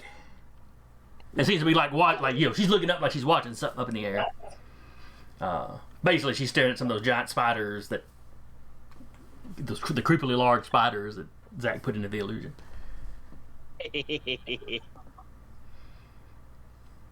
Anyone, you're up. All right, I think I'm just. I didn't feel any notable effect from Jabber's hum yet. No. Okay, that's good. Can I attempt to once again to try to grapple Medusa? Absolutely.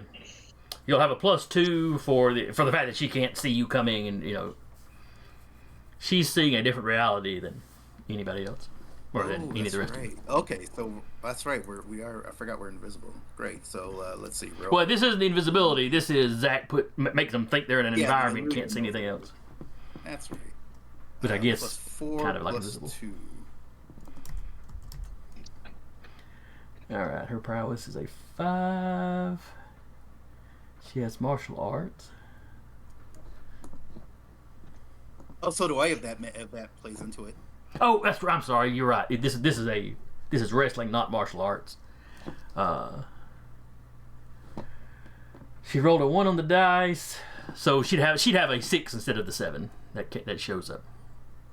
Okay. So you still beat her by the same margin. It's still just a regular success. So you got her in a partial hold. So she can't move away from you. And I think she's at -2 to anything she does other than try to escape. And you got her grappled via the tarp, so you're not physically touching her. Cool.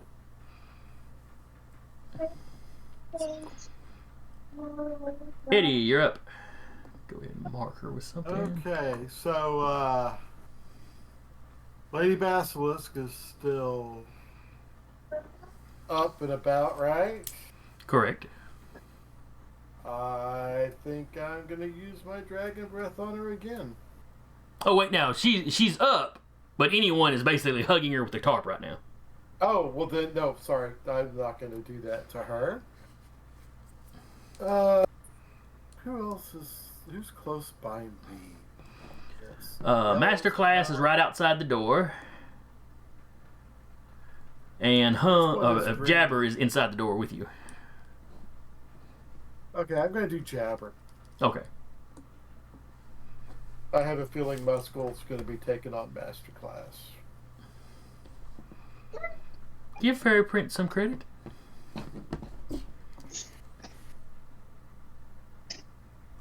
I've been getting good rolls this time. Alright, so she's got a coordination of 4, which is not great. She does have athletics, so that gives her a I think +1. the dice are apologizing to me for bad stuff they've done. So you beat her by 1, so you got her. She, where it did look like Medusa, Lady Basilisk, whatever you want to call her. It didn't look like she saw Mike coming at all, or saw anyone coming at all. Jabber tries to move out of the way like she saw it coming. Gotcha. But she didn't get out of the way, so 6 points of damage. 6 points, and then half damage for the next 2 pages. Which means that Medusa or Lady Basilisk should take a point Oh, you're right. this I'll turn also. jot another. Yeah, she took 3 last time, so yeah, she's at 4 now. And Jabber just took 6. And does not sound the least bit happy about it. She's not.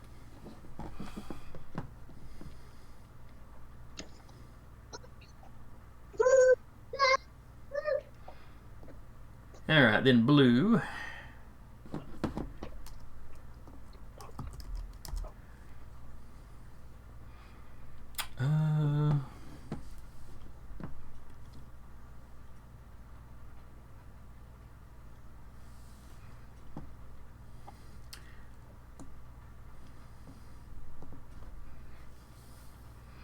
He continues to fly around.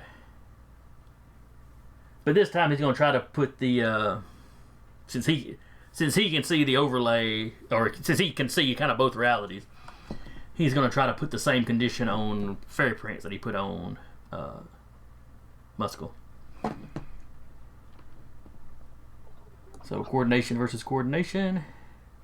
Man, a whole lot of this going on. However, Fairy Prince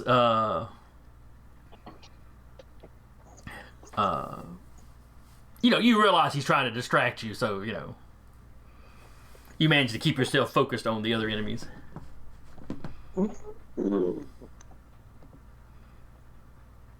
Yay. And then it's Masterclass's turn.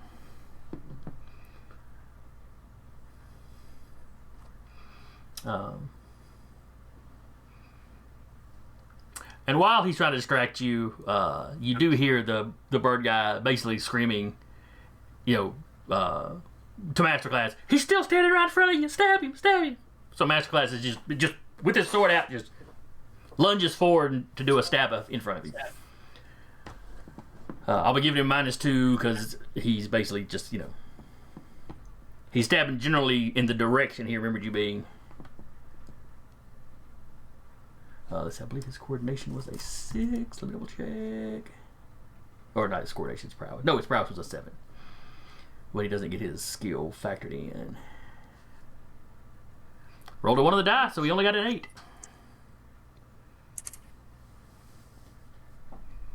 I'd have to roll real bad not to be able to. Ooh. You rolled pretty bad. So marginal success, you tied, so marginal success, so half damage. His sword does 5, so you basically take, I think we round up.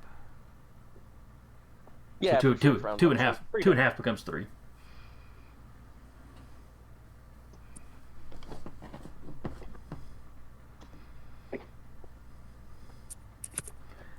Brown Recluse is out. I can go ahead and just delete her out of the order, I guess.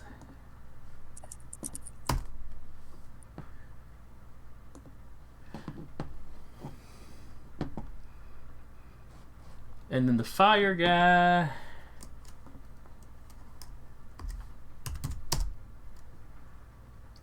Let's see.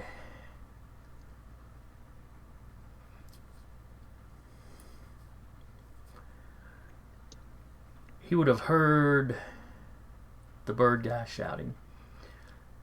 Alright, I'm going to roll a dice, even or odd. Even, he shoots where he remembers Fairy Prince being. Odd, he shoots where he remembers Muscle being. Though Muscle is not where he would remember Muscle having been. Odd, alright. So he fires, he shoots a fire blast kind of over in this general direction. Where the last place he saw Muscle standing was.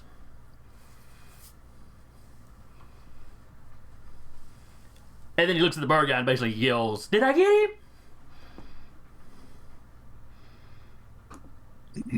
Fairy Prince, you're up. I'm going to flitter up into the sky and just look at my companions. I don't know what the one with the voice is trying to do. I don't care. Rip her throat out if you have to. And then I'm just going to lay into the bird guy with the illusion. Just try and make him fall completely under it. Okay. So you're trying to reinforce what you'd already done on him. Okay. Yeah.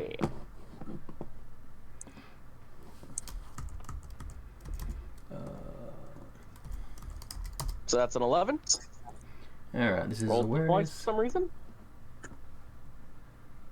He got a 9. So you beat him by 2. He falls completely under.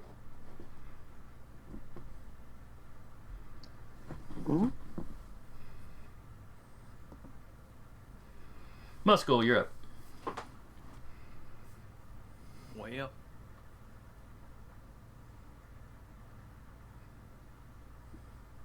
I'm right next to the fireball guy, right? Yes.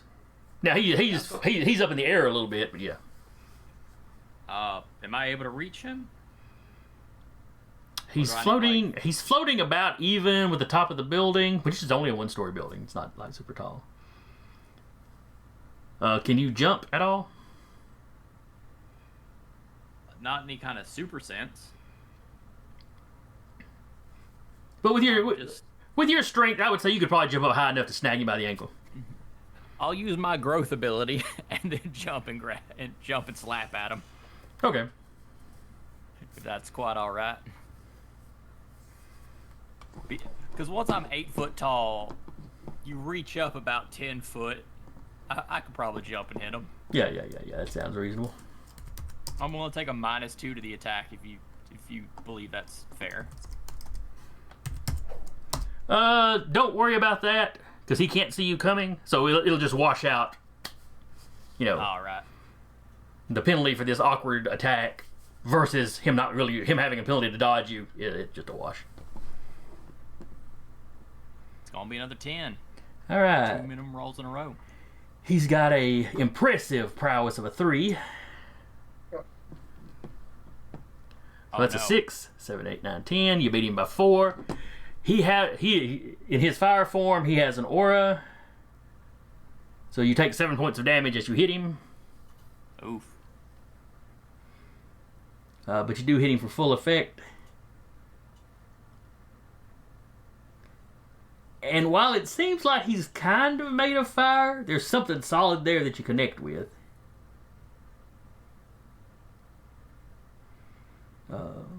So he'll take 8 points of damage, and with beating it by 4, is that slam and stun?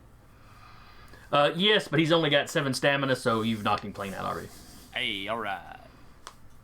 I have accidentally smeared a fireman against a wall.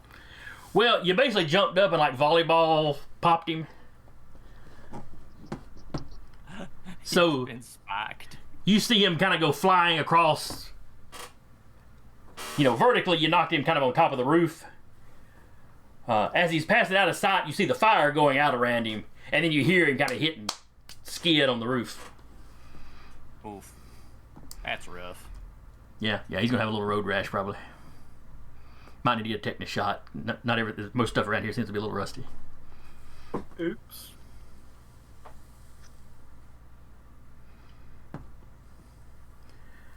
All right.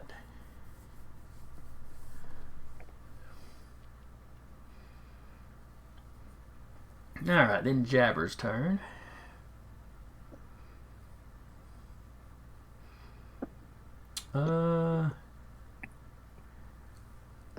She's hurting from that acid.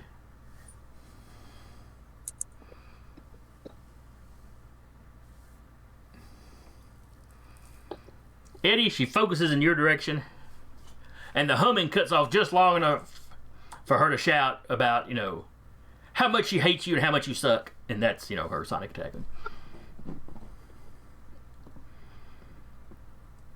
And when she talks during these attacks, she's talking like an auctioneer. I mean, the words are just, she's just rattling them off. Right. Another coordination. Yes. Nope. Hang on. What page were her stats on? 71.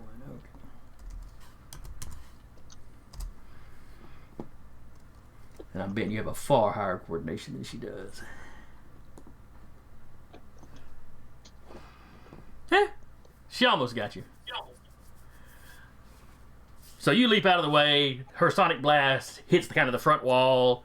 A bunch of those painted over windows shatter.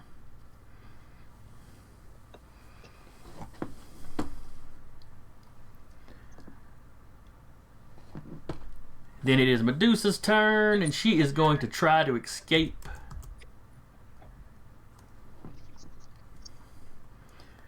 And for an escape, she uses, I think it's her strength or her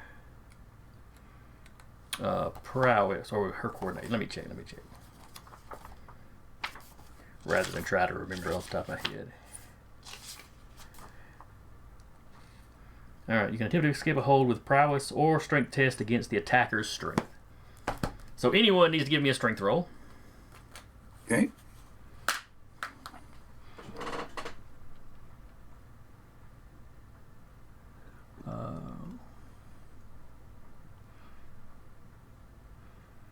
And her strength is currently a 3. So she will be using her prowess.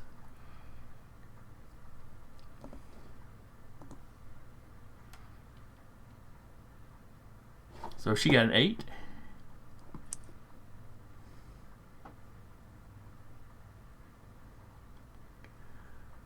Alright, it rolled for you twice, but we'll take the first one. Yeah, take the first one, please. Alright, which is a 5, so she gets loose. Okay. Now she's still looking around like she can't see you, but she's kind of goes into a defensive, like, pose, like you think she's had a little boxing training, maybe. Mm. Oh, and then it's your go. Anyone? All right. I'm just gonna try to just try to punch her. Okay. Try to strike at her. See what happens here. Oh, All right. She's got martial arts. Ooh. Oh, she should be at a -2 though because she can't see you coming. So that's a 9. So that's actually a marginal success. You tied. So what is your strength? 2 damage. It's normally 4. Okay, so she takes 2 damage. Oh, which after all that acid damage, how much stamina does she actually have?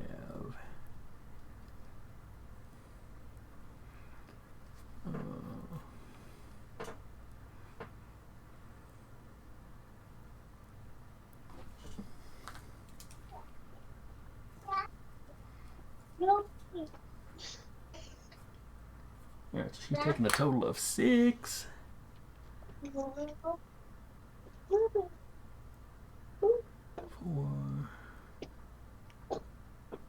Alright, she is still up, but you rung her bell.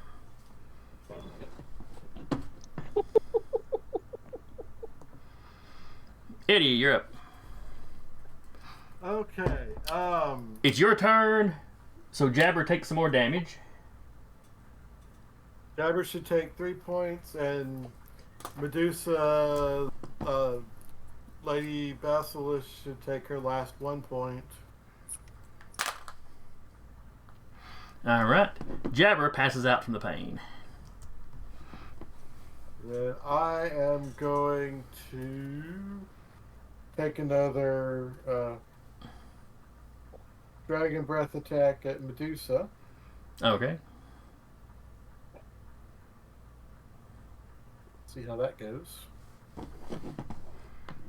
Alright, Medusa's got a...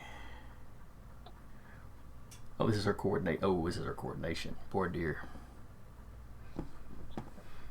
Alright, so you got her. Which should be 6.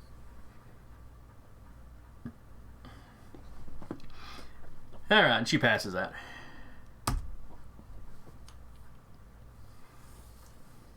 Boom. She's going to have some chemical burns to deal with in her future.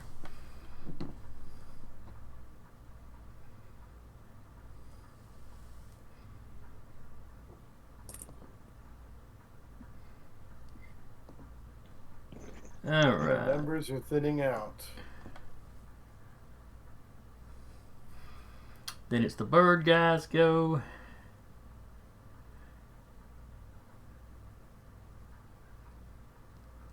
He has seen his buddies drop. Well, maybe he didn't see the ones in the building, but he's seen the ones outside dropping. And now he's wrapped up in the illusion.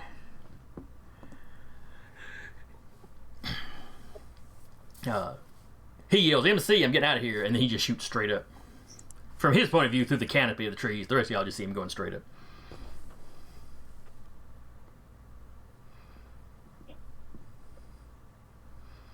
Then it's masterclass.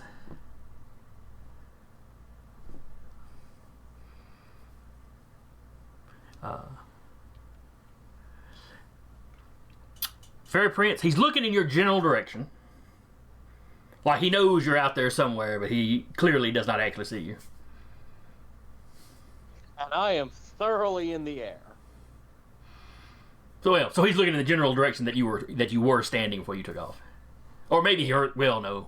I don't know. I don't guess he'd hear the rustle of your wings, so he's so wrapped up in this illusion.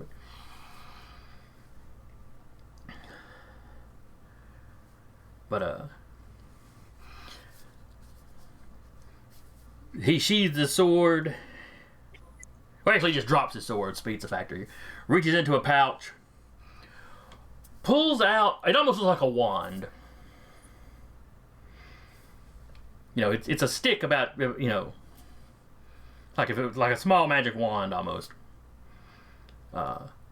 You recognize Celtic etchings and stuff on it.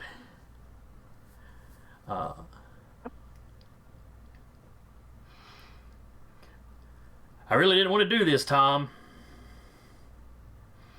And then he holds out in front of him and basically, you know, holds it out in front of him and says, "My lady, I accept your bargain," and slams the stick over his knee and breaks it. Uh-oh. What?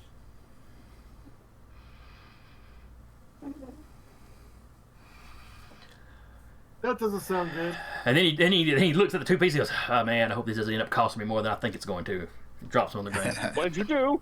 What did you do? What bargain did you just accept? What lady?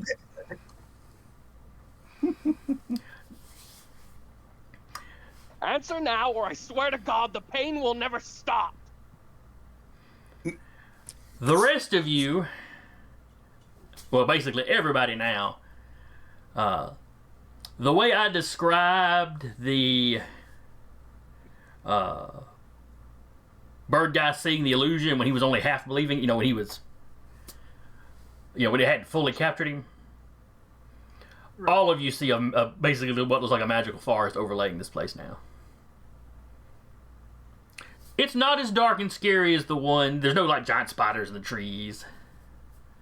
Though you see a few sort of small fairyish creatures look up in surprise when they suddenly see y'all and scamper off.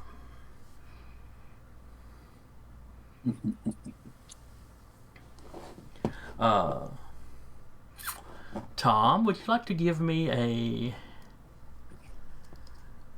Oh shoot, I forget what skills you've got.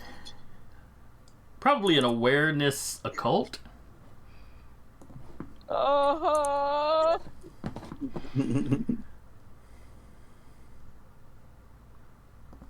I failed to do basic math for a second. Yes, it is 4 plus 3 is a 7. Blech. So the difficulty was a 9 because of a really high die roll. But you got an 11. You know, this forested area looks kind of familiar. Like you've played here before as a child. And he's going to be like, "Ah, crap, we're in fairyland." Like, it makes you think of... You have to admit it to yourself. This is your mother's realm. Now, what you also realize is whatever bargain he's made, it has overlaid part of the fairy realms over the real world. Y'all have not left Earth. Earth and Fae are just touching right here.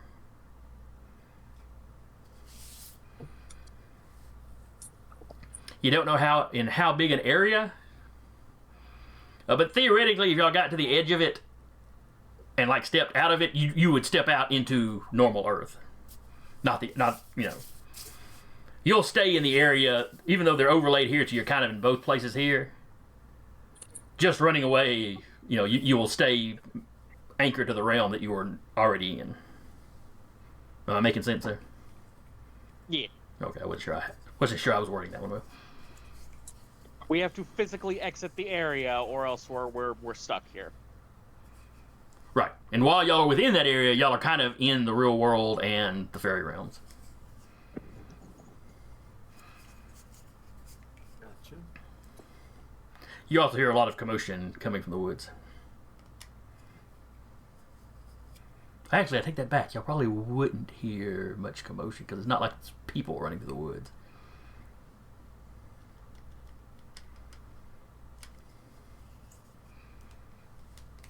But anyway, that was Masterclass's turn.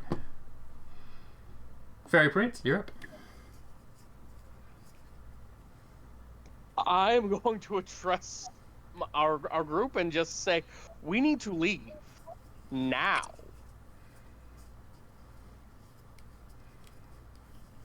And yeah, I suppose my last action before I just start booking in a direction is I'm just gonna hit Masterclass with a torrent of brambles and vines that just burst out of the ground and just start lashing across him. Alright. So that'd be my trickery versus his awareness.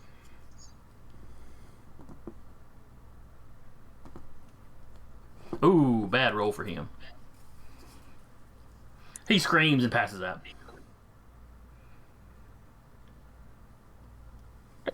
I'm going to grab him. Well, do we want to grab him or just leave the area and let him be stuck in the fairy realm? Nope. I want answers out of him. I want answers out of him so badly. Okay.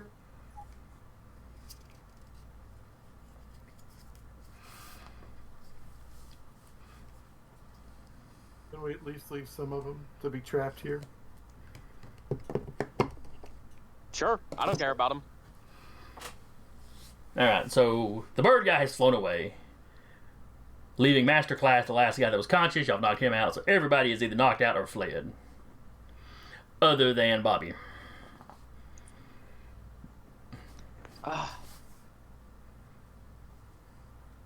Bobby! You might want to follow us. We're in a very unpleasant place for mortals.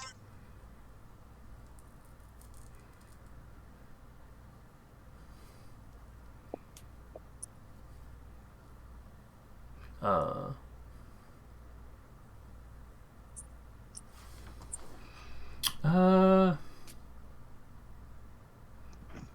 don't really know what he would do.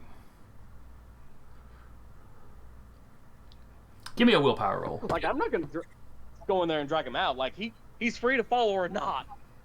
I'm just giving him a chance to get out of here. Just go ahead and give me a willpower roll, just to see if he believes that you're, not trying to trick him.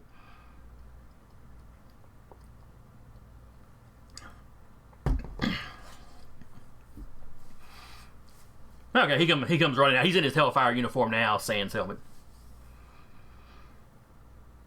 He's like, where did all these woods come from? There were these dark, scary woods. Now, this is not as dark or as scary. No, these woods are much worse. They're real.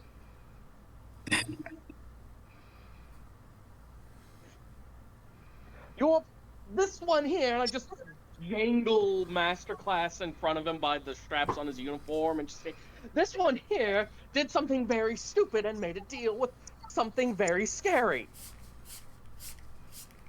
So we need to leave. He runs and gets his... In fact, we need to be leaving and not discussing, I think.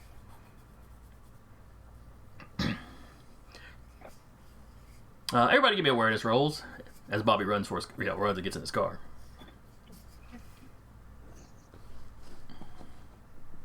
My awareness is so high. Yep, I'm a big awareness guy. Difficulty is 7. We got a 7, a 7, and an 8. We're doing good. We're all noticing things. We're all Except professionals. Oh, sorry. I thought that roll was. Eddie, yeah, you're not hearing anything special. Anyone and Muscle, you think you hear something off in the distance? It's weird. You can't. You've got no idea what it is, but there's some sound, some odd little sound. Fairy Prince. Fairy Prince, you hear it a little bit better, and you've heard it before, so you realize it's the sound of many fairies and pixies flying in unison. It's this sort of insectile-like buzz that's audible because of how many of them there must be. It's probably your mother's flying infantry. I pass it along. My mother is sending her infantry. They can and will flinch the skin from our bones.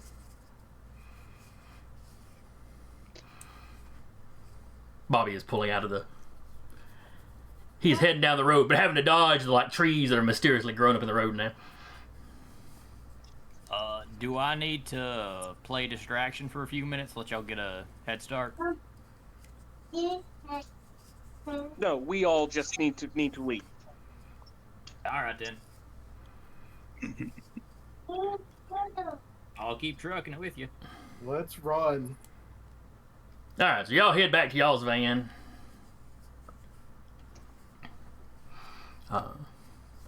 Only when you get there, it's stuck in a little grove of trees.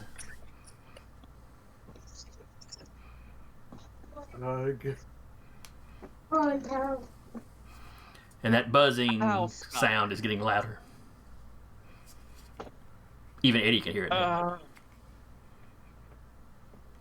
How many of y'all are hurt? I'm pretty banged up. Can you fly? I think I'm okay. Yep. Cool. I can throw you out.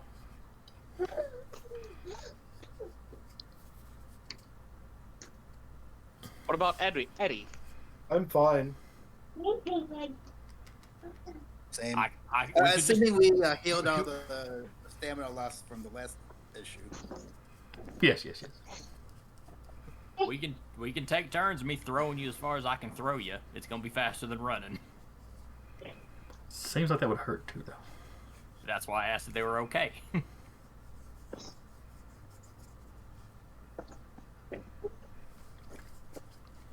Muscle might like it a little too much, but I'll let him do it. I will grab Eddie and throw for distance.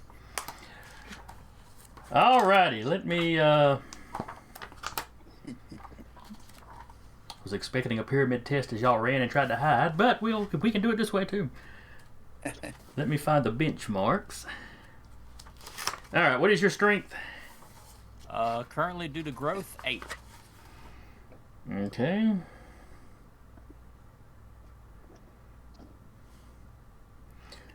So you should be able to throw Eddie at least several city blocks.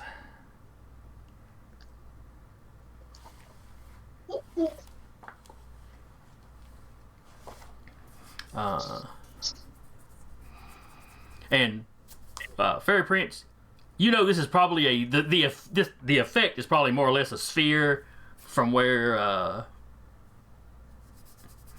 that rod with that wand was snapped. Mm-hmm.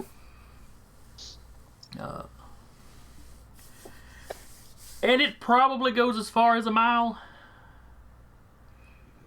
I'll let him know this. Roughly speaking.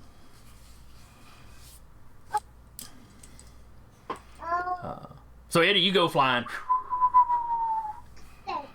But not a mile. No, not quite a mile. But you know, he throws you opposite the way the noise is coming from, so you make good distance. I've got a good head start. The average number of blocks in a mile is 20.3.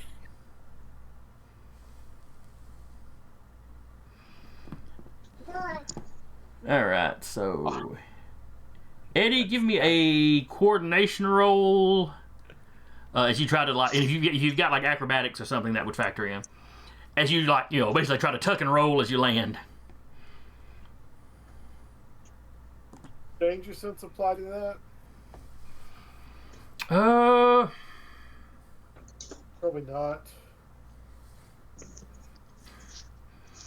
I'll let it just for you trying to maneuver yourself where you don't hit rocks or tree limbs on your way down.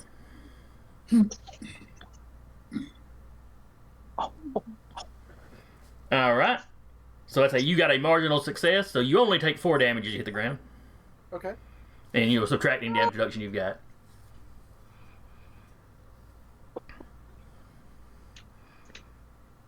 And now you've got a several city blocks worth of head start.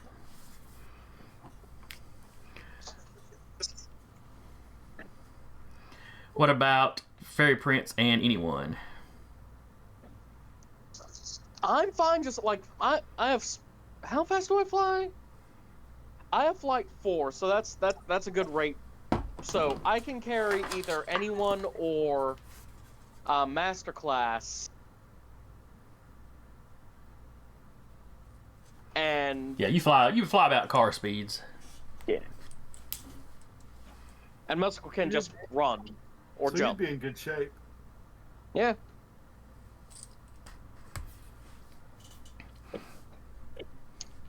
All right, so you're carrying Masterclass. Or anyone. Do you want me to carry you, or do you want to get tossed by Muscle? I think it'd be better if I take the toss, since I'm conscious and stuff.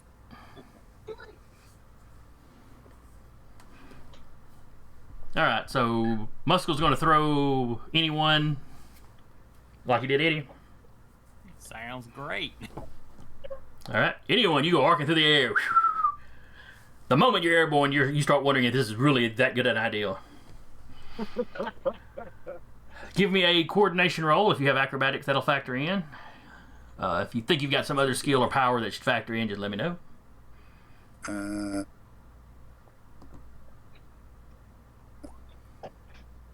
Nope. All right. And is coordination you said, or strength? I can't remember. Coordination. Oh, okay. This is about you controlling yourself as you land to minimize damage. Difficulty is a 12. Oh boy. Maybe I should have. Oh well. My die roller is really slow. I'm not sure why that is.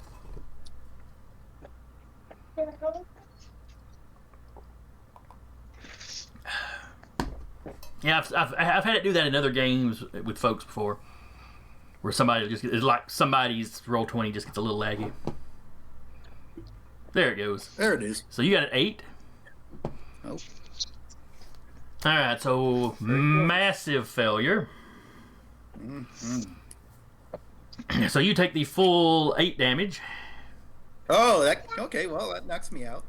But at least I'm safely in Earth space. Is anyone? Did he land remotely close to me? Do I see him land? You land, roll, pick yourself up, and then you see him roll. He hits the ground and just lays there. He's out like a light. So I can pick him up and bring him with me. Right. So you can throw him over your shoulders and just start hacking it through the woods.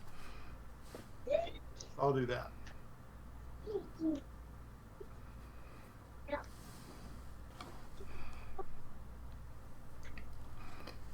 And in some places, the ground is like soft and loamy. Not at all like it should actually be in this area.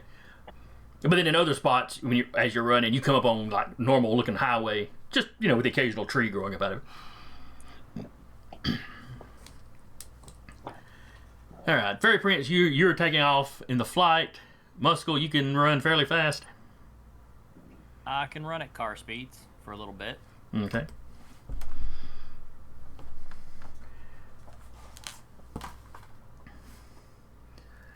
All right. Let's see.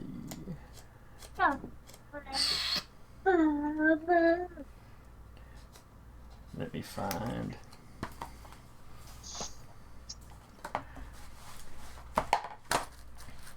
Alright, we're going to do a quick little pyramid test. All of you will roll a skill, an ability, whatever, you know, however you want to describe you're trying to escape. So, you know, if you're using your flight, you might use your flight power or a coordination roll to, you know, dodge trees and stuff as you're just going at full speed.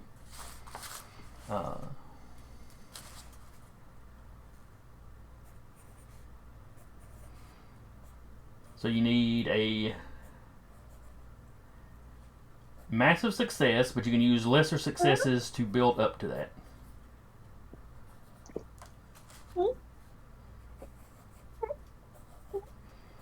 Draw a roll.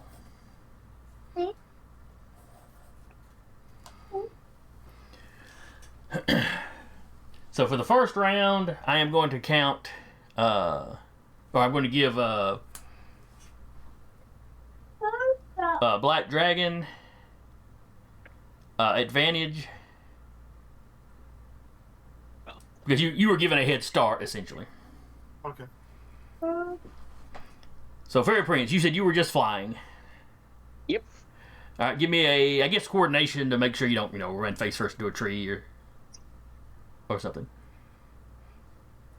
If you've got aerial combat, I will let it count in for this because that would just imply that you're better at flying defensively. Alrighty, I appreciate that. Oh yeah, and I need to. And that'd be a 10. I need to roll y'all a difficulty. These guys are pretty fast, so it's going to be, you know, relatively difficult. But not when I roll a 1. So the difficulty for this round is a 6.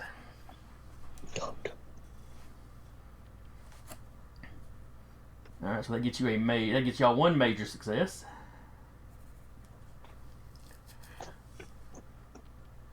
Alright, Black Dragon, how are you proceeding? Describe the scene as you're running away.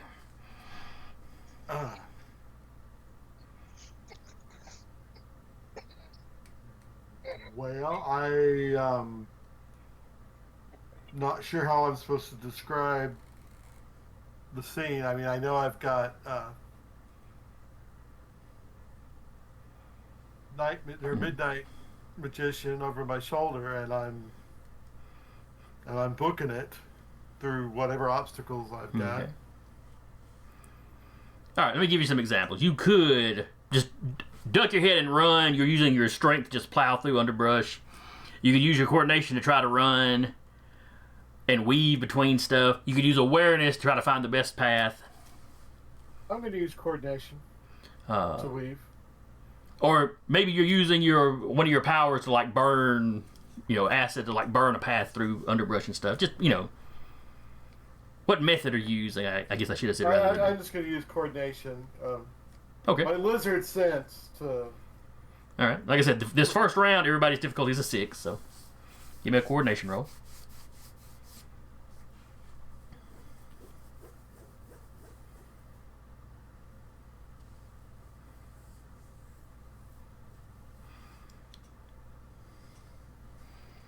All right.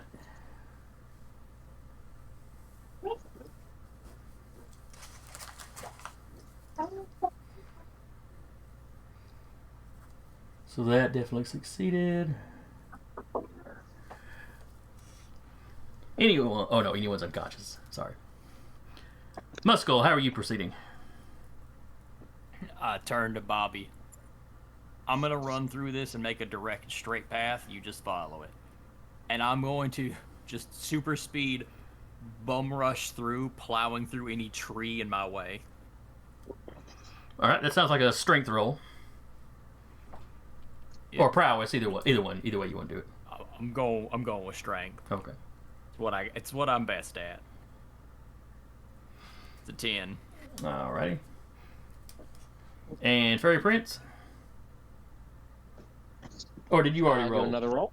No, you'd already rolled this round, hadn't you? Yeah, that roll. Okay. I thought you were asking for a second roll. No. Alright, well that's a major and 2 massive successes. So y'all actually completed that in one round. Which always seems to happen with the pyramid checks with me for some reason. It never seems to go more than one round like it's supposed to. Well, to be fair, beating people up and getting out of places is two things we're real good at.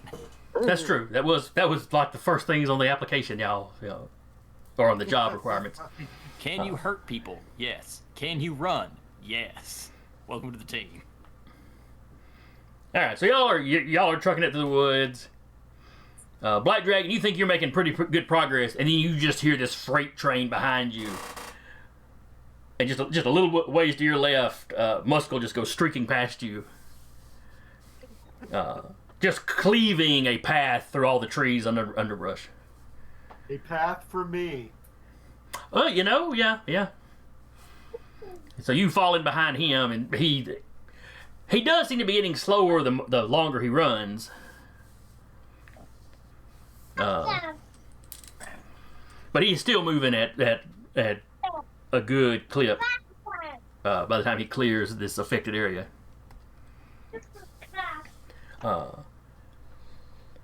Fairy Prince, you're like right behind Muscle. You don't have any trouble keeping up with him.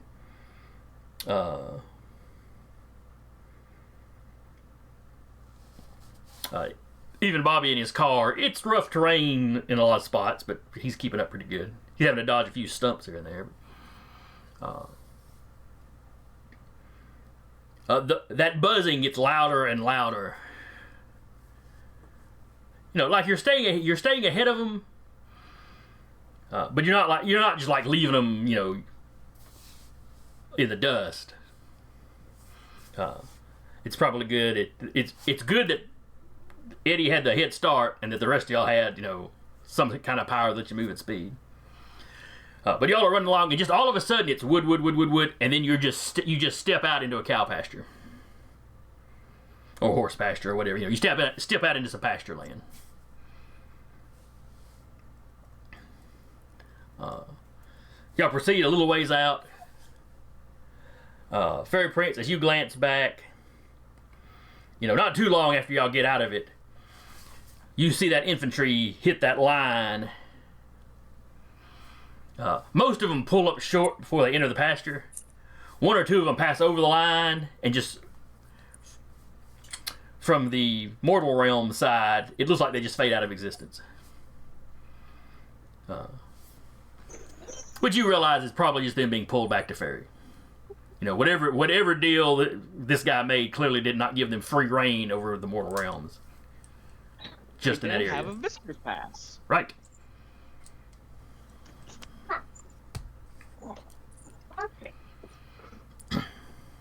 I'm just gonna stop and stare into that little patch of fairyland for a little while.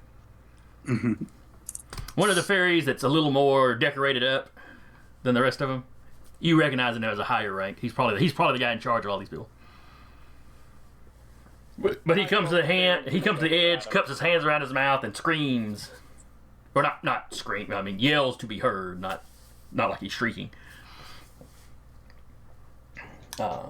Tom, you cannot avoid your mother forever. I'm sorry, I don't speak to anyone below 3 feet in height. You must be at least this tall to be acknowledged. Your mother is known for her mercy. No, she's not. You're lying. We didn't say she was known for her great mercy. But her patience is running out with you. Oh, she's been patient in my whole life. Oh.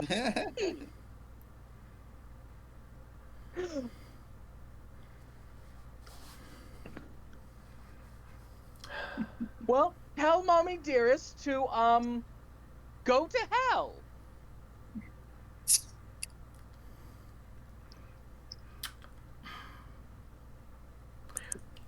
I will tell her that you said perhaps later.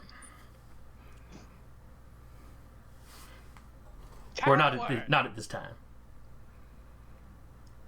Bravery and suicide are two different things. My mother's known for her great mercy. He didn't say great. He said your mother was known for her mercy. Everybody knows exactly how merciful your mother is. She's well known for how merciful she is. She's not at all. That was one of those certain point of views, just how you looked at how he phrased it. It wasn't directly a lie. It might have just been implying the opposite meaning of what he actually meant. Should I give him like a burner phone so she can text you? That's a wonderful idea. No, it is a terrible idea. Muscle, please, do not assist them. Well, I thought maybe you two could talk it out in some fashion where you're a safe distance away so you can't physically be touched. That way you're still doing the deal of talking to her, but she can't actually hurt you. Because problems aren't resolved unless they're met somewhere in some way. Muscle, her plans for me are remove my skeleton from my body and put them at 2 separate ends of her estate. This will not kill me, by the way. For the record, not look at the minions. Is that true? I do not know my lady's plans. You've seen it done before. We all have. Not to her own children. Can she do that through a cell phone? Maybe, I don't know. All right, look, we got to figure something out for you two to be able to have a conversation to see what she wants to do. And then we can find out if that's something you want done. You know what? Sure, I'll humor you. Yes, give them a burner phone. We're going to stop by the Dollar General on the way back to wherever bumfuck nowhere this is. All Get right, a shaker of salt. So, and I pull out my second burner phone at this point in this campaign. Hand it to them and you go, okay, so this number right here is to contact the phone owned by him right now.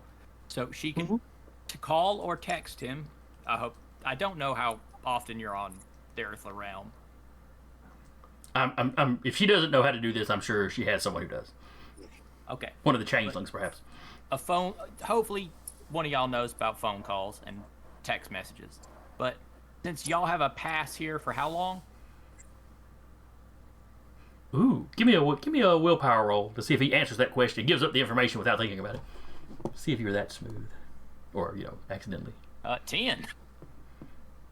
Because I'm just asking so genuinely.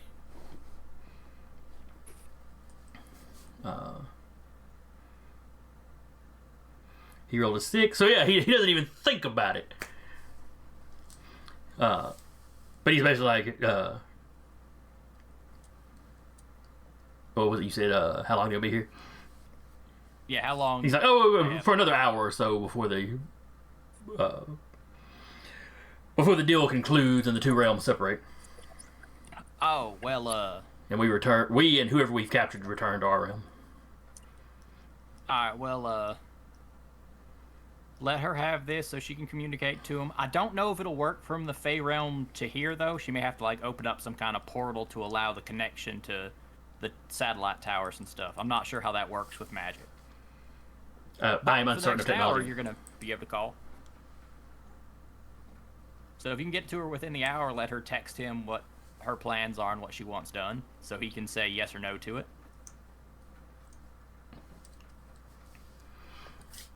Very well, he will take this message back to her. Alright, have a good one. And he and his army turn around and take off. Thanks for borrowing my phone. Don't worry about the interest too much. I'll walk away.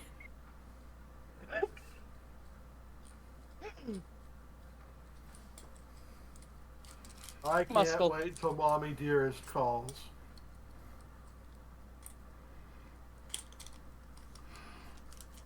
Muscle, I know you place a great value on family unity, but you need to understand there are some family matters that won't really be resolved until one party or the other is dead. Well, yeah. Yes, I understand that. Don't worry. But sometimes it's good to know what they plan for you. because that way you can then make a bunch of stuff to stop it from happening.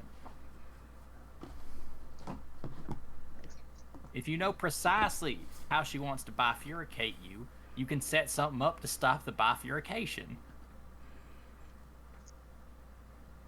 I like the word bifurcate, by the way. I could. Where did you learn that word? Oh, it's a word a day bathroom calendar thing. Don't worry about it. Ah, okay, yes, that makes much more sense.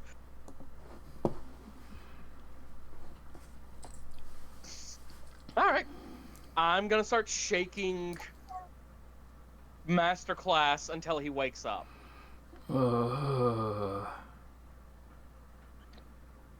I continue to shake him. He opens his eyes. Not that you can really tell that because he's got those kind of white over his eyes kind of things. But he turns his head and focuses on your face. What deal did you make with my mother? She offered a deal for reinforcements if we needed reinforcements taking you down. One of my employers has some sort of contact with her and passed the deal along. Mm-hmm. I had some of my lawyers go over it. We thought we had a firm grasp of the stakes. But, you know, it's fairy crap. I didn't want to make a deal with her if I didn't have to, but I was confident we could take y'all down. But when things started going poorly so quickly, I decided to accept the deal. How close were you with those other idiots? Brown Recluse, I've worked with a time or two before. Medusa, I've hired her for a job once. Everybody else was fairly new. Well, Gosshawk, I take that back. Gosshawk's been on the scene for a year or so. I only knew him by reputation, though. With the exception of Gosshawk, you have likely consigned every last one of them to unfathomable agony. Oh, that'd be unfortunate. You're welcome for dragging you out of there. He glances around and realizes, oh yeah, we're not in the... He kind of, you know, he doesn't try to get up or anything, but he kind of raises up enough that he can look, and he sees the woods off, not too far off. Oh. Yeah, thanks, I guess. But I assume you didn't do this as a professional courtesy. Not over much, no. I wanted to know exactly what I asked you. So the deal, all right. So the deal was for reinforcements. The price was you. The Basically, price if was Fairy Prince. Fairy Prince, yes. He points at Fairy Prince when he says that. The rest of you, assuming we had captured all of you, the rest of you we would get, and we'd bring back to our employer. Who's your employer, by the way? Hellfire 60. Oh, let's see. Excuse me. Hellfire 8 or 08. Does that number ring a bell for any of us? It's the psychic from the main leadership clique. Ah. Alright. You know, he hired us. Obviously, he's working with others. The, you know, one of his cohort deals with fairy magic, apparently. I'm aware of her, yes. She's delightful. Yeah, they all seem fine to me. I've done a few jobs for them before.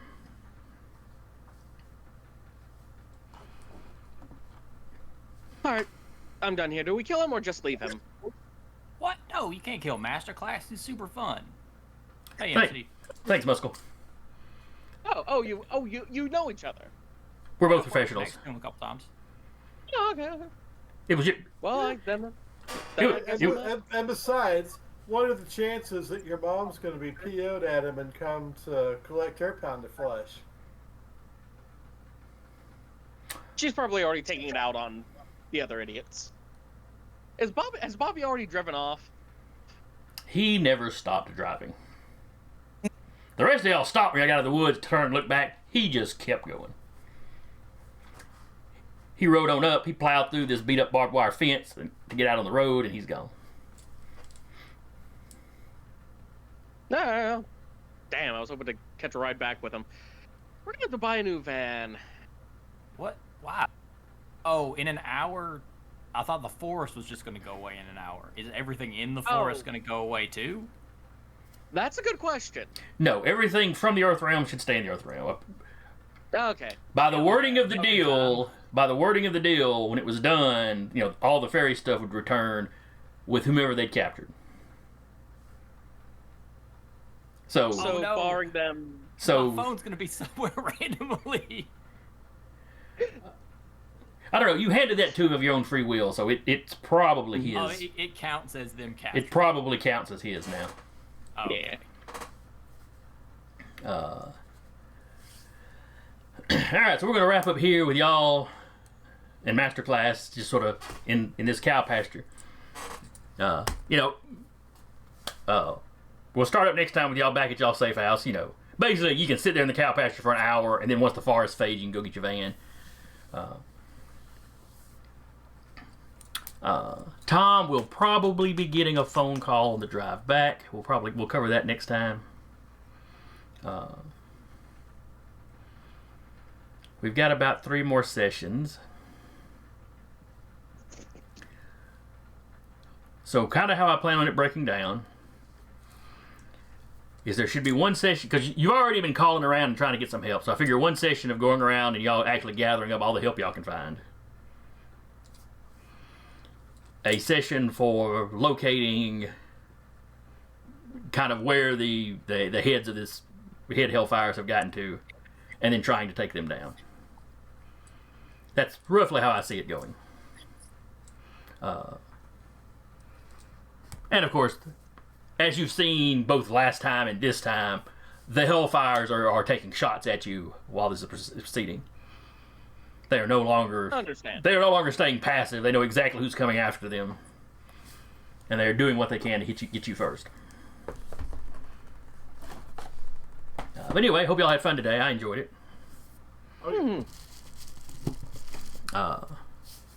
Hope anybody watching at home enjoyed it, or anybody comes by and watches or listens later. Hope you join us next time. Should be in 2 weeks. I don't think there's any weird holiday type stuff or anything. Fingers crossed. Be February 4th. I don't think there's anything weird there. Yeah, I'm clear. So should see y'all in 2 weeks. Again, I was your game master for the day, Jason, and with me has been Mike, aka Anyone. Bye. Zach, aka Fairy Prince. Hope you enjoyed yourselves. Curtis, aka Black Dragon, aka Eddie the Lizard. Laters. And Taylor, aka Muscle the Muscle. See you. And we will see y'all next time.